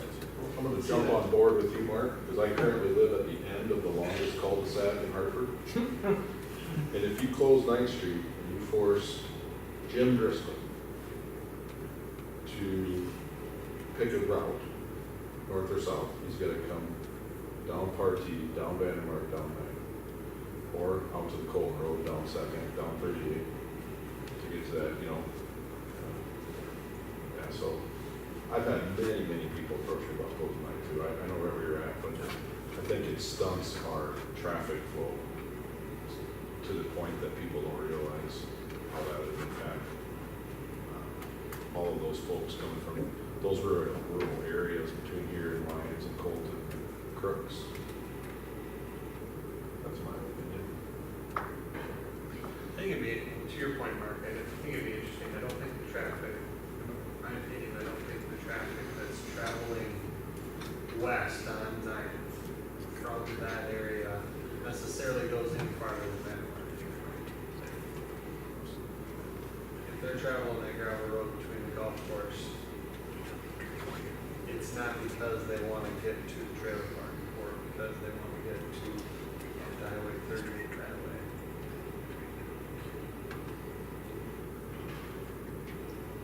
So where's the traffic on the west side coming from? I think it's coming from the west. I think most people are traveling from west to east, from their house to within town to get coming right down Highway 38 there by Great Life and all of that.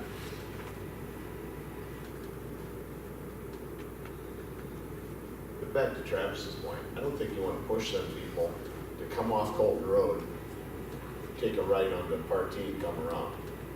I don't think that gets it right. I don't think that does anything for us. Maybe, I might be wrong. I don't know that that does anything. You can listen to a real short song by the time you turn onto Partee and get to my house. It takes a few minutes. It's a half mile. Yeah. You know what I'm saying? And you're going 20 miles an hour. And it's narrow. The trees are overgrown.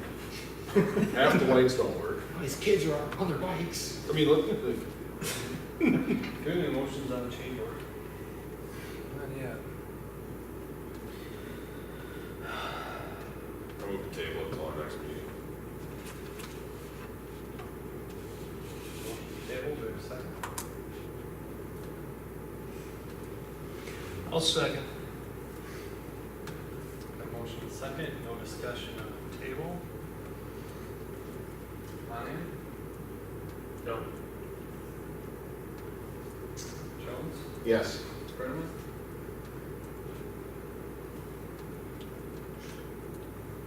Yeah. Keel? Yes. Nelson? Yes. Okay.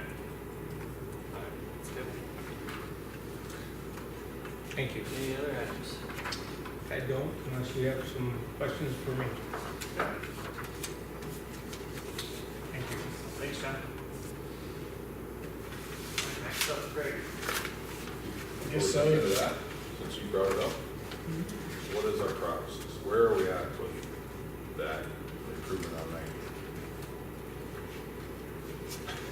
What's our next step, Teresa, with that, making those street improvements from Vandermark to 38 on highway, 90? If you want to approve that to curb and gutter street, Yeah, is it still at Stockwell, they're still in the engineering, the design phase? We have to. You're talking 9th to I'm talking tonight, from Vandermark to 38. oh, okay, oh, that portion, I thought we were still talking about the golf course portion, I'm going, we're not doing anything with No, that. no, Oh, those, I think Yes. the last meeting they said that. they've done plans, last week, me, Craig, and Mitch reviewed them, so they're gonna make some adjustments from that conversation, and yeah, they should, I would say shortly be ready to present plans for the project, Next couple weeks. in a couple weeks. Fair enough. I have one other related 9th Street thing I want to just kind of throw out there and make sure I understand. We've got a couple properties that are not annexed in on the east side of 9th. Craig, or yeah, Craig and Chuck. What would our action, if we would get to that point, I mean, is there any point, or what point do we have to consider annexation of those property owners? Or not at all? We don't have to consider it at all. If you want them to annex, we can ask them to annex. We know what the answer would be. Yeah, and if we want to force annexation, we basically gotta do a study to prove why we need to have them within the city limits. Okay. So it's kind of hard to do forced annexation. Right. That's what I wanted to It was bring up. easy enough for property where you completely surround it. Right. You know, that, there's a good argument there to bring it in, but they got, you know, a side open yet where they're still a county, so. Okay. Okay, thank you. That's all. I just wanted to bring that to light. Thank you. All right, we'll move on to Craig's report. I guess I have nothing really to add to my report. If anybody has any questions for me? You get any counts yet on Nicholson?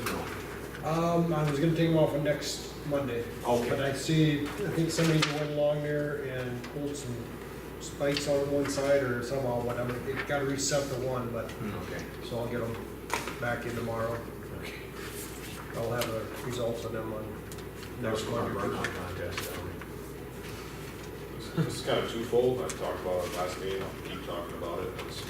It's not an issue right now because I don't think they're coming off with Vandemark because they got it dug so deep. But at the Vandemark meeting a month ago or whatever it was, Sweeping? Jess is up there there. was some talk about, doing a tracking station, putting some surge rock or something there. That's not an option because that runoff area is such a short distance there from Vandemark to Partee.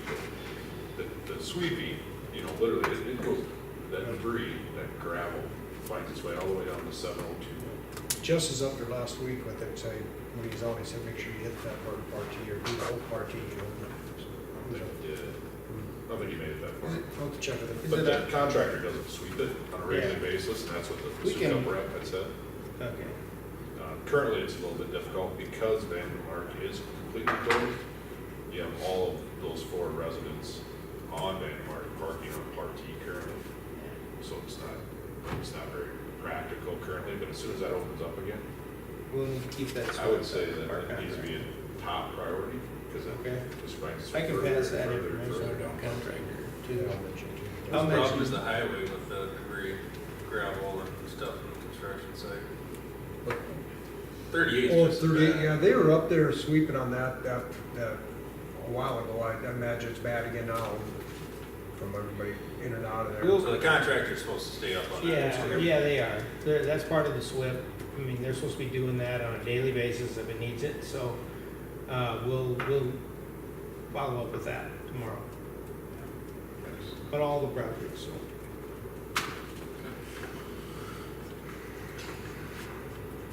The only other thing I got, Craig, is, yeah, good job with all the stop signs, the last iteration and this new iteration of all the flags and everything like that are on. Big feedback on any of that? Yeah, we've had a few Yep. conversations with some people who live on some of the roads. One of Vandemark talked to Teresa for like 20 minutes, talked to me for like 38 minutes, and was worried about the Vandemark, traffic you mean on Nicholson. Yeah, he's worried about the Nicholson fighter. everybody coming down Fighter, making a corner, not stopping now, and they used to at least slow down, and I tried to explain to him why we did it, and from the stop signs meetings and this and that, and he proceeded to talk about the speed of the traffic. So I brought out one of the old traffic counts we had, and I said the average speed's 28 miles an hour on that road. Everybody's driving under the speed, or the majority of them are driving under the speed limit, and that's 85% is what the percentage is. So after we talked for a while, he wanted to see what these new counts are gonna be and what the speed is now that the stop signs are out, which I told him, I said, no, certainly give you a call, what's it take them to get them counted that. Otherwise, the majority of people just been, they liked what got done with the stop signs on Second and the ones got taken out and that. The majority of people are happy with everything, they're just confused. They're saying, yeah, I'm still stopped for this one, or I'm still running this one, and you know, it's just a matter of people getting used to it. That's the biggest thing I've heard, you know. As far as complaints, I've only really had the one complaint. I'd say it's mainly just that one, and because as far as the complaint, everybody else are just calling in with questions of why this happened and, you know, just wondering about it, so. Sure.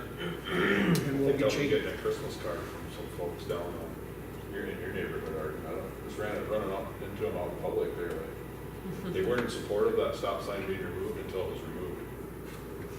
That's a pretty good idea. It's fantastic. I did see Deputy Ryan today. We had a short discussion about Nicholson because he always asks me, every time he sees me, he asks me how it's going. My concern has still always been people won't stop coming off the side streets. Yep. Fighter probably, you're right, Craig, Fighter's probably the worst. But I can tell you, I bet I see 10 cars a day on my street not even hit their brakes and pull right out into Nicholson, so. Yeah, and it's everywhere. I know it, and I told him that, I said, I don't know how you're gonna fix that unless you catch them. Four-way stop here downtown, Yeah. I bet you half of them run it on Yeah. my So- city hall. Out Watch on it every day. where I'm at out in the country there, that dangerous intersection there, I watch people fly through that thing all the time at night. They I don't do bother think slowing that, down. I bet your counts are gonna show, Craig, I do think the speed is down, now that the stop signs are going. Yeah. I really do. Huh. It appears like it's, set into my place, it appears like the speed is down. Yep. They do say that with stop signs, if people have to stop, they speed up to make up Yep, distance. so, it'll be I interesting think to it's, see. I think it's all good what we've done Yep. so far. The speed limit on the railroad, we will be changing that this week. I think we had to wait till tomorrow. Yep. So tomorrow we'll change it, so get that done. Then at that time, we're gonna take the speed trailer out there and set it so people actually see what their speed's going on that. And I'm gonna just chain it up out there. I'm gonna put it by the camera so they'll keep an eye on it that way too and leave it out there for a couple weeks or whatever. Just so people we'll change directions on it just so people kind of get used to, oh my, it is 20 out here now instead of 30, so. Craig, did you ever finish you're working on some tree standards for boulevards and trimming and heights? I thought we had all that done, didn't we? That's all. Yeah. When Yeah, is we have that? that maintenance. I know you guys go around and check sidewalks yearly. Mm-hmm. When do we go around and check those tree requirements? That those are being done, or maybe we don't. We just Usually it's respond just, to yeah, requests. usually it's either somebody will call in about a tree hanging low or something like that, or if we happen to notice them blocking a sign or something like that. I got a street for you. Yeah. You know what I'm talking about. Yeah. Can I take 30 seconds on this? Because it's been brought up to me now too. And in 2 blocks to the east, Fighter in second. Red Shannon's tree Yep. in front of the sign. Now, I- what do you think? I'm gonna. 30 seconds. I'm gonna try to have a conversation with him about removing it. Okay. He's been a tough one ever I since, even know doing the that. street projects, he's been fighting us on those trees. Yeah. And I'm hoping that with the new policy that maybe he'll be more apt to let us take it down instead of him having to trim it or clean it, take care of himself. Because there's really, the main trunk is right in the middle. Yeah. And that's an ash, isn't it? Yep. So you'd be doing. I think he'll be on board with that one, because I wanted to take it down last year even, and it was still, well, there's still some green on it, you know, so. It's more like a pole than anything Okay. else, so yeah, I Thank was you. gonna try to talk to him about it and see what can be done. Okay, cool. All right, thank you, Who Craig. cut all those trees right there by the school? Is that the school? No. Homeowner up there. Homeowner. Yeah. Peter. Down that alley? They're going to be taking out that house and moving a new one in actually on that lot. Is that what's Okay. happening? Okay. Oh. Yeah. Say it again. They're going to be moving that existing house out of there, or taking it down and moving a new house in on that lot. So that's why they're doing all that and stuff.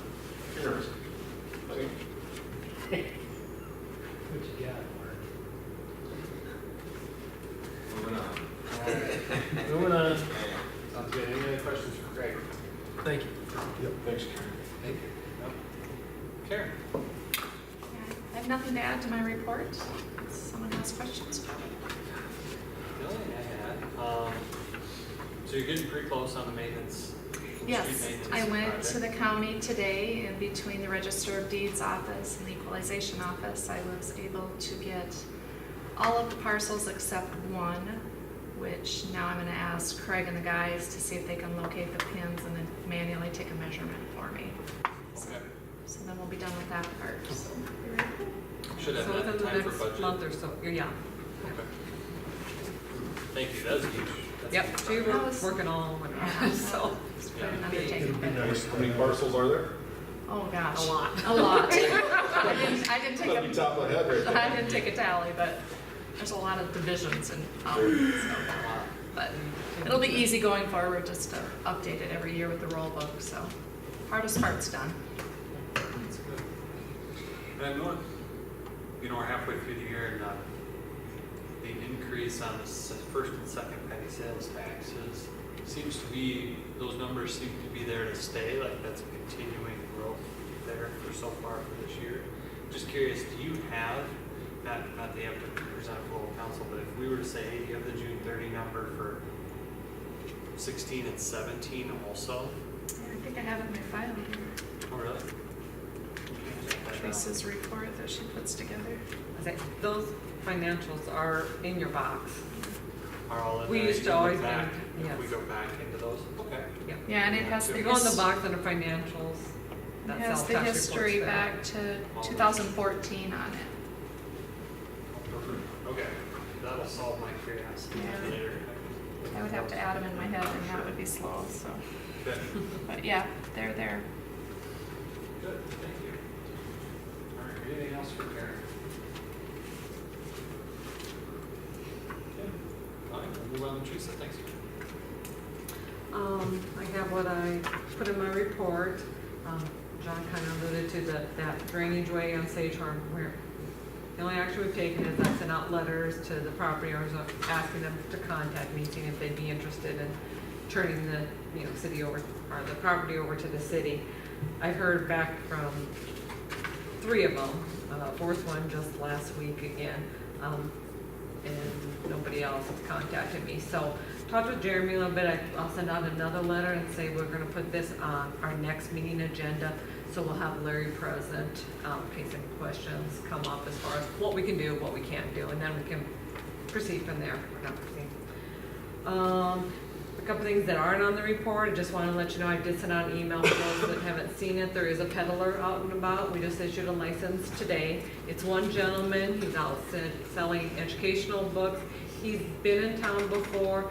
We haven't had problems with him before, but just to let you know, he's in a white Pontiac, so if you get any calls about it, there is one license out there. And then at the last meeting, Don Knapp, our Don Seaverty was here with Knapp's Landing. He was asking about as far as the square footage on his lots. He did apply for a variance, and that's gonna go before the P&Z board at their next meeting on the 30th, so I can keep you updated on that if you're interested about it, so. I'm not sure how the P&Z board will take it, but that'll go before them at their last meeting of this month, so. Any questions?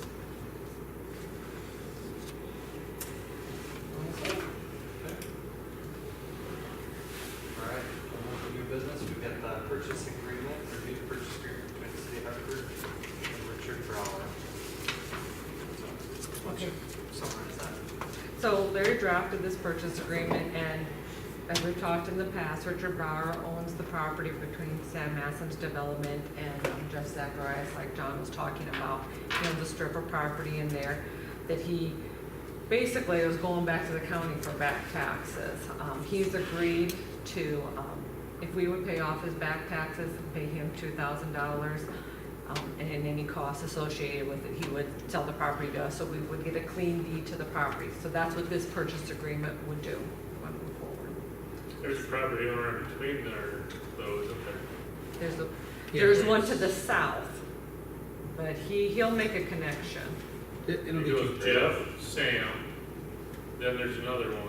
There's No. the other way This is the around. Yeah. railroad track. This is the railroad track, though. It makes a connection from Sam all the way to Zach. It passed Joe's, Zacharias. All the way to the east other end. property owner that you're thinking It's behind Sam. Sits behind, yeah, Yeah. sits further to the south, yeah. Did Sam sign the agreement yet? He's close. Close. I don't know if you'd heard that when I give my report. Larry has been in discussion with Sam, sounds like late last week, and they've gotten really close on the language supposedly. Sam in general was in favor of it. When we were talking to him originally, it just had to do with the width of the easement and language on if we didn't basically execute all the easement documents. He wanted to make sure that there was an exit clause that the land came back to him, basically, and without an easement on it. And so there was language that they were worried about between the two attorneys on how that would be. He just wants exit that the easement would fall off Yeah, if the project yeah, it doesn't happen. doesn't happen. Yeah. It was, yeah. And I did talk to Larry last week, and him and Sam met, and they both agreed upon the language, So so, that's gonna happen. so that's Okay. gonna happen. All right. I move to approve the purchase agreement between the city of Hartford and Richard Brower as Second. presented. Second.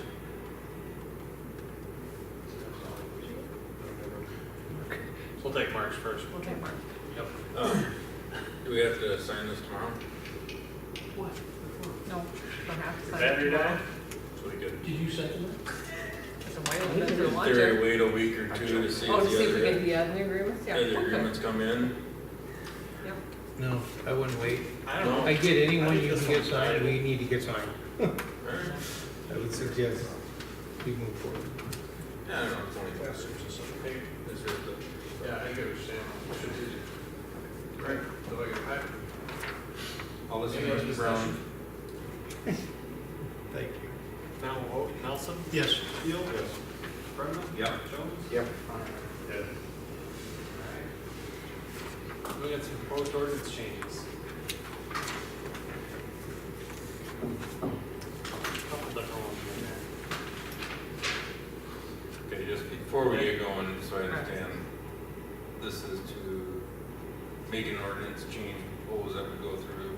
the Right, process. all the readings and everything, yeah. So this is just food for thought at this point. These are some things that have come up, you Kind know, of we changes had a people and complaint or an discuss it. issue, and Then we'll have to- yeah, so things that we might think about wanting to change our ordinance. So want your input, do you want to change it, do you not? We can move forward, we don't, but if we decide to do anything, it will still have to be put into an ordinance and have 2 readings before you go through the whole process. So definitely could be changed.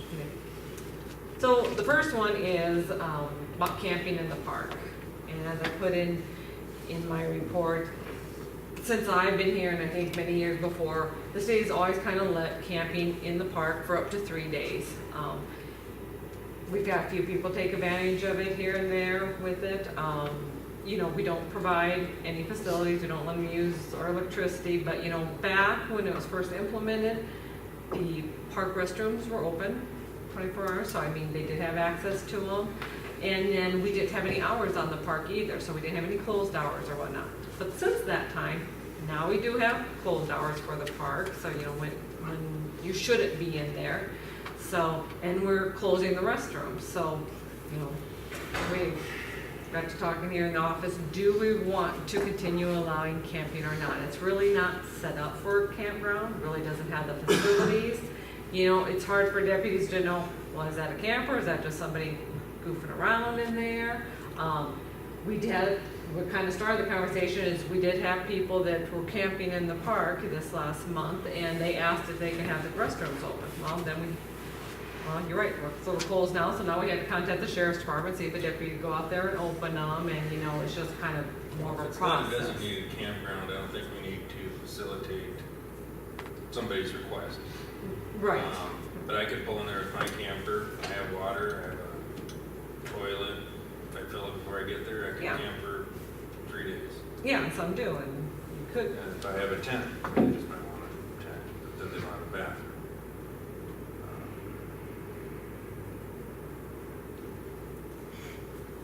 I wouldn't want to see it changed, but if I did anything, my suggestion would be to have a registration, where they have to register, so that when the cop does go through there at night, he can look and say, yep, they're supposed to be here, they're not supposed to be here. And if something happens, then we got some record, license. Register at City Hall. Somewhere. We're gonna have to register No, somewhere I so don't we have can a get to the solution. deputies. Yeah, 'cause- the only thing is, most of these people that come through usually come through on a Saturday or something like that, if they're gonna stay for overnight, you know, or something like that. I've camped in Western Springs, stop by a box, fill out a So slip. that's stick it basically in what there. they can use, just, Somebody comes in and checks the envelope with the police, and boom, that's it. I mean, it can be that simple. You make a great point, we don't have to make special arrangements. I was gonna say though, if we do that, I would like to not make special accommodations with, Accommodations and keep the restroom open. yeah, I agree. mean, like I said, we No, don't. No, provide- I don't think we do. I mean, but I don't wanna get rid of that as an option, personally. If it's a dire emergency, the coffee cup's open 24 hours. Right? Where do they park? Where are they camping typically? usually what it is down there by the new bathroom there, you know, the entrance off of Second Street there, back in the trees there. Out there? And the ones that usually use it are, bakers come down, they have their, big tournaments, horseshoe tournaments. And they're some of the few ones that come in and clean up after themselves really well. Yeah, we haven't had I mean, no problems with them like that. And they're the ones that wanted to do it this time, they're wondering about the bathrooms and that stuff. Is there a You can get designated a area? porta so- potty for $100, can't you? Roughly. And if they wanted to have something, their big If they're at tournament, that big of an they event, could I have- think they could get their they own. could bring their own in, yeah.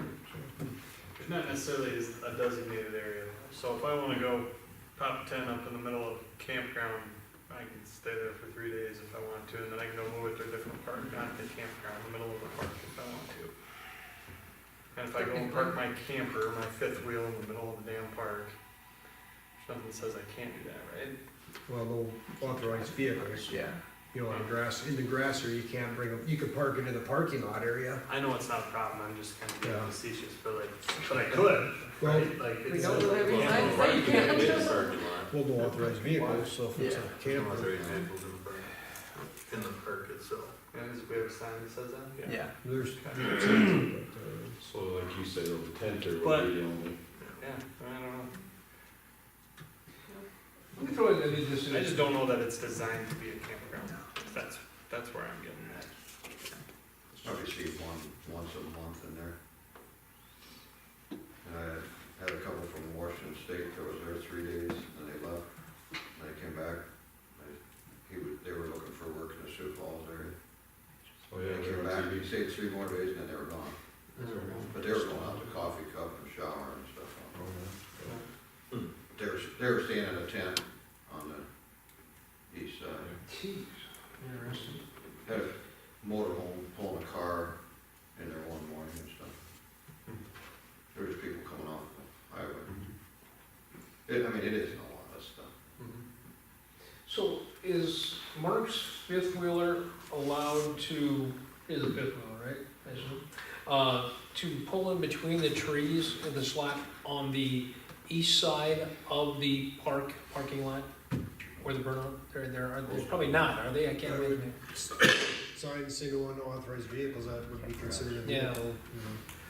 Let me just throw this at you. About 5-ish years ago, I threw out there about putting some camping slots in there. What's your temperature on that, guys? I mean, just to, I looked into that back, probably 10 years ago. Yeah. And I was well, just. Milford Tammern's not living there Yeah, anymore. I was so- just in the process of. Yeah, otherwise I wouldn't be asking. And I was getting my butt He chewed. told me he's still there though. Yeah, He doesn't. no, we don't have to worry about that. So anyway, what'd your resurvey show? I was just staking them out, measuring stuff, and I was getting my butt chewed from homeowners along there. Even They didn't want- they didn't someone want besides camping back Milford? there. Yeah, they were coming over. Wow, They okay. didn't want camping in the backyard. That's all I need to hear then. Thank you. Alright. So far, general feeling sounds like, hey, leave it as is, but no special, No special no accommodation. special accommodations. We encourage burnouts, is that what I heard too, some of us burn out, but different subject. Alright, Okay. burning within city limits. Okay, so This has kind of come about too, because we've had a couple of incidents happen this past year. We have, you know, if you want to burn in city limits, you have to have it in a fireplace or fire pit, it has to be screened. We do specify, it can't be any household garbage or anything, but we don't have anything that really specifies that it can't be like a hazardous material. And we've had some tire burning going on in city limits, so they were in a barrel, had a screen over it, but they were tires, and we were getting lots of complaints. Our ordinance doesn't specifically say you can't burn hazardous The city materials. promotes so- tire burning and jamboree days. Yeah. So thought maybe we should put in some language about any hazardous materials. It seems to make common sense. So everyone okay with providing an ordinance for that? Yes. Yeah. I would like to see some more improvements on that. Yes. All right, so we'll move forward with that. Emerald ash borer, this is just an easy one. We do have in our ordinance, we talk about disease vegetation, and we specifically call out the Dutch elm disease when it was going around. Now that we have the emerald ash borer, maybe we should just add that wording as well.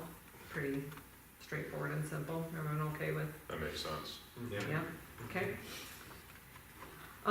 The snow removal one, we had this incident come up, and it's the first time it's ever come up since I've been here, but we got a complaint from a citizen about they were out walking and down a sidewalk, and the sidewalk was shoveled, but it was only about a foot wide, and it wasn't wide enough for her and her dog, and she was complaining that the homeowner was breaking the ordinance by not shoveling the sidewalk.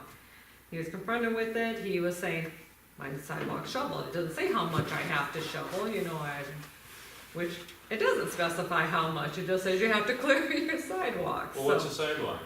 Well, that's what I'm saying. You think it'd be common sense if you have a 4-foot sidewalk, 4 feet. If you have a 5 foot or whatnot. But maybe we should specify in there that it has to be either the width of the present sidewalk or a minimum width in there or something to that effect. Or I don't think the old sidewalks in town are 4 foot. No, there are some that are only 3, which, you know, you'd have to word it somehow with, you know, your I think you better stick with current. the narrowest sidewalk in town if you're gonna implement it, because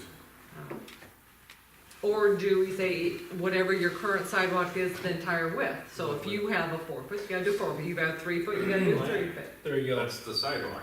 There you Right. go. And that was our argument to this person, but. You just put a definition, what's the definition of a sidewalk? It's, you know, from Entire I site. do- Maybe we need to put entire, maybe we need to do that. I do think we might want to consider this though too in there, like some of these towns with these bike paths, they don't, like, we take care of Mickelson right now because it's 10 foot wide, it's considered bike path. I'd like to see it where bike paths have to be a minimum 5 foot or something like that, so that if we ever turn them over to the homeowners and they have to clean them, they're not stuck cleaning 10 foot of sidewalk off. So you might have to say, except designated bike trails or something like that.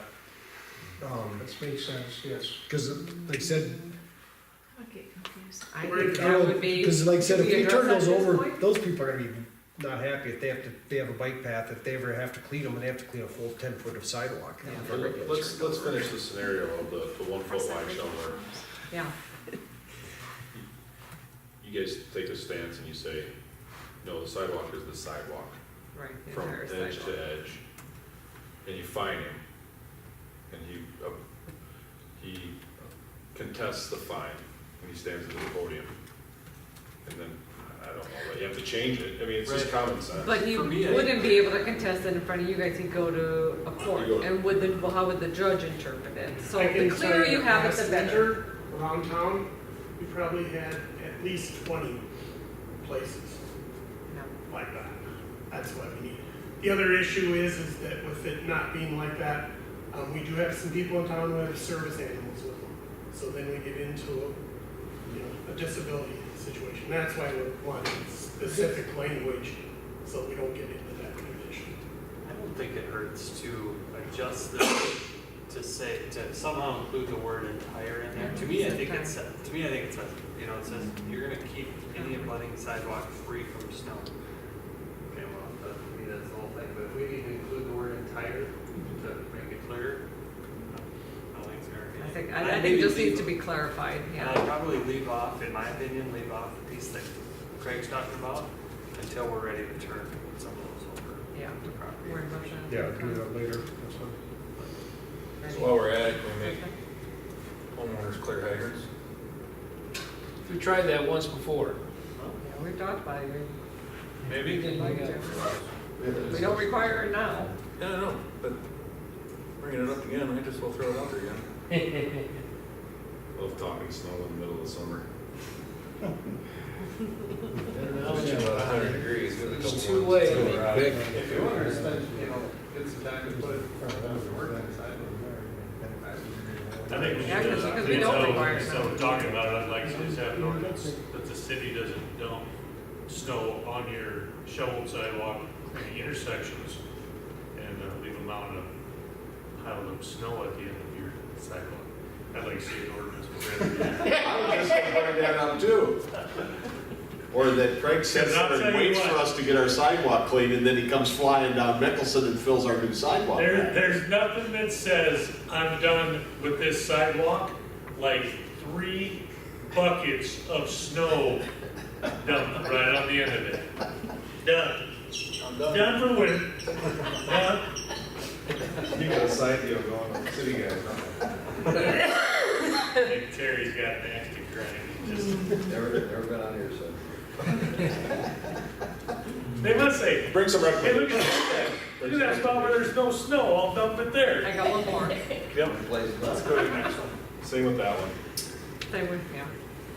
And the last one is just a clarification and wording too. We had a gentleman argue what snowfall was. Is it snowfall from the sky or is it blowing around snow? Well, it was a blizzard day. He was contesting a parking ticket. I think we just clarified and say, snowfall, not, Snow accumulation. that we clarify, not, change it to accumulation. So, if you got over 2 inches accumulated, that's, so. Yeah. All right, so. And then I put in there, we're working on some other ones we might bring before you, but I need to do a little more research, so we'll go from there. But I will bring something to you. That's good, thank you. Thank you, Brian. Yep. All right, next thing up is set budget meeting date. Is that last paragraph, is that where we got concerns about meth-adult crocodiles? Is that what's going into the city's wastewater system? Oh. Big snakes, stuff like Yeah, that. it's a big deal in Tennessee. We're getting these possible businesses that come through and we don't actually have limits on what they can, we have to go back to what the state has for limits for TSS, BODs, ammonia, how high the pH can be, how low it can be. So when I was talking to the state about a project or whatever, just to see what kind of limits, and they said it'd be better for the city to have its own ordinance, whether they say we follow the state's ordinance or whatever, or we tighten them up more, that's up to us. But they said you should just have something in place that one way or another, so we're gonna be working on getting something put together, so got it. Caught Jesse's attention. Oh, woke up.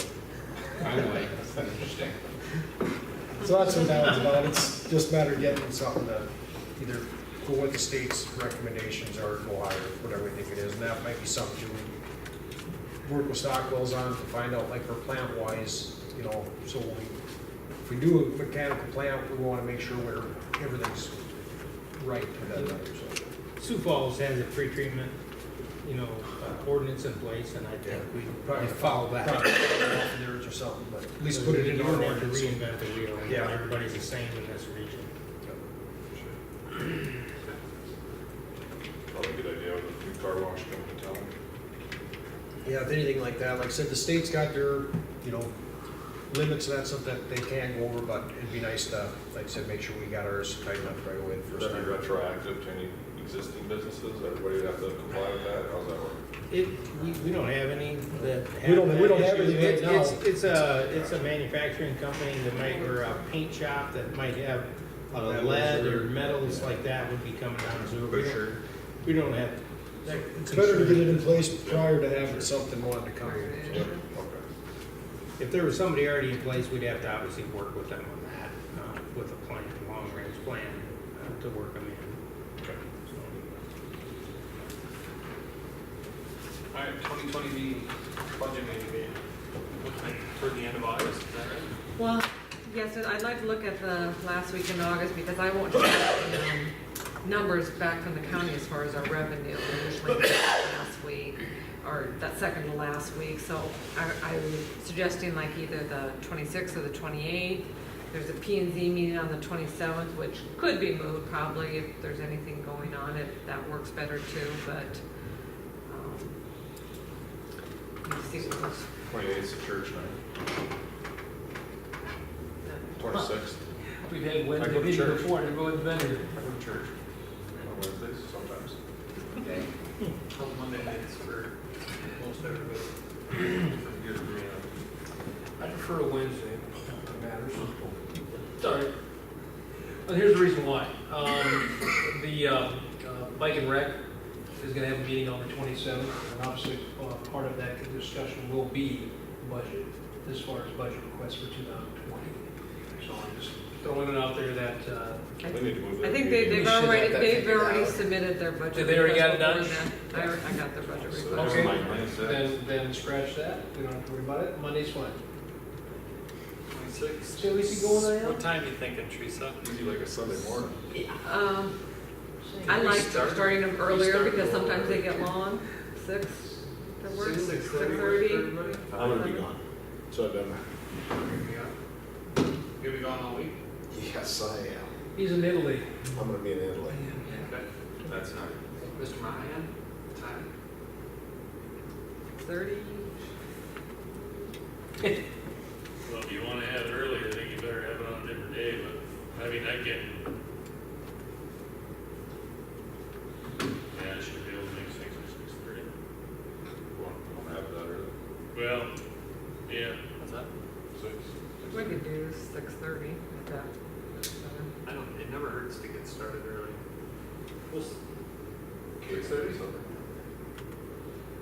Well, here's the Stockwell's thing. gonna provide cash use. If Art's not there, and I'm not there, Just we don't don't have start. to appoint anybody. You're not starting till I get there, so. Whatever, I mean, you said it for 4 in the afternoon for all I care. Hey, 29th is the downtown market. People are gonna 26 do what that time? on Thursday. I'm kidding. 6:30? Okay, Sounds we have like a a motion. great night for a meeting. Do you need a motion? No, I don't. Okay. August 26th at 6:30? Okay. All right. Go with that. What is it, my calendar? Should I set 1 hour or 2 hours? 3. Oh, it's only gonna take about 10 minutes. That's right. there's no money. I was like, do you know how much money we have left? It could be real short. Start calling you Dr. Debt Service. Good. I like that. He's got the scalpel. All right, what are we cutting? I told you, Travis, there's gonna come a day when you're gonna want that Ninth Street back. And I think you're gonna see that day next month. Don't know until you try. All right, correspondence with thank yous from last meeting come through for thanking everybody for their help out there with the scoreboards, anything like that. I would like to get together sometime between now and next meeting, just a thank you out there for the Jamboree Committee and for organizing their help with that program. So, Jamboree committee, we already did. Jamboree Committee, We already did. did you do one? Last week, or 2 weeks ago. 2 weeks ago? Right in the middle of it. Oh, yeah, you Thank you. Yeah. You did. Did got you? rid of that, Dan. We'll get one together for Laura. Scott? Were you on that one? I don't know. Yeah. That's what it's If we got. Motion, we move into executive session for legal and personnel. Second. Aye.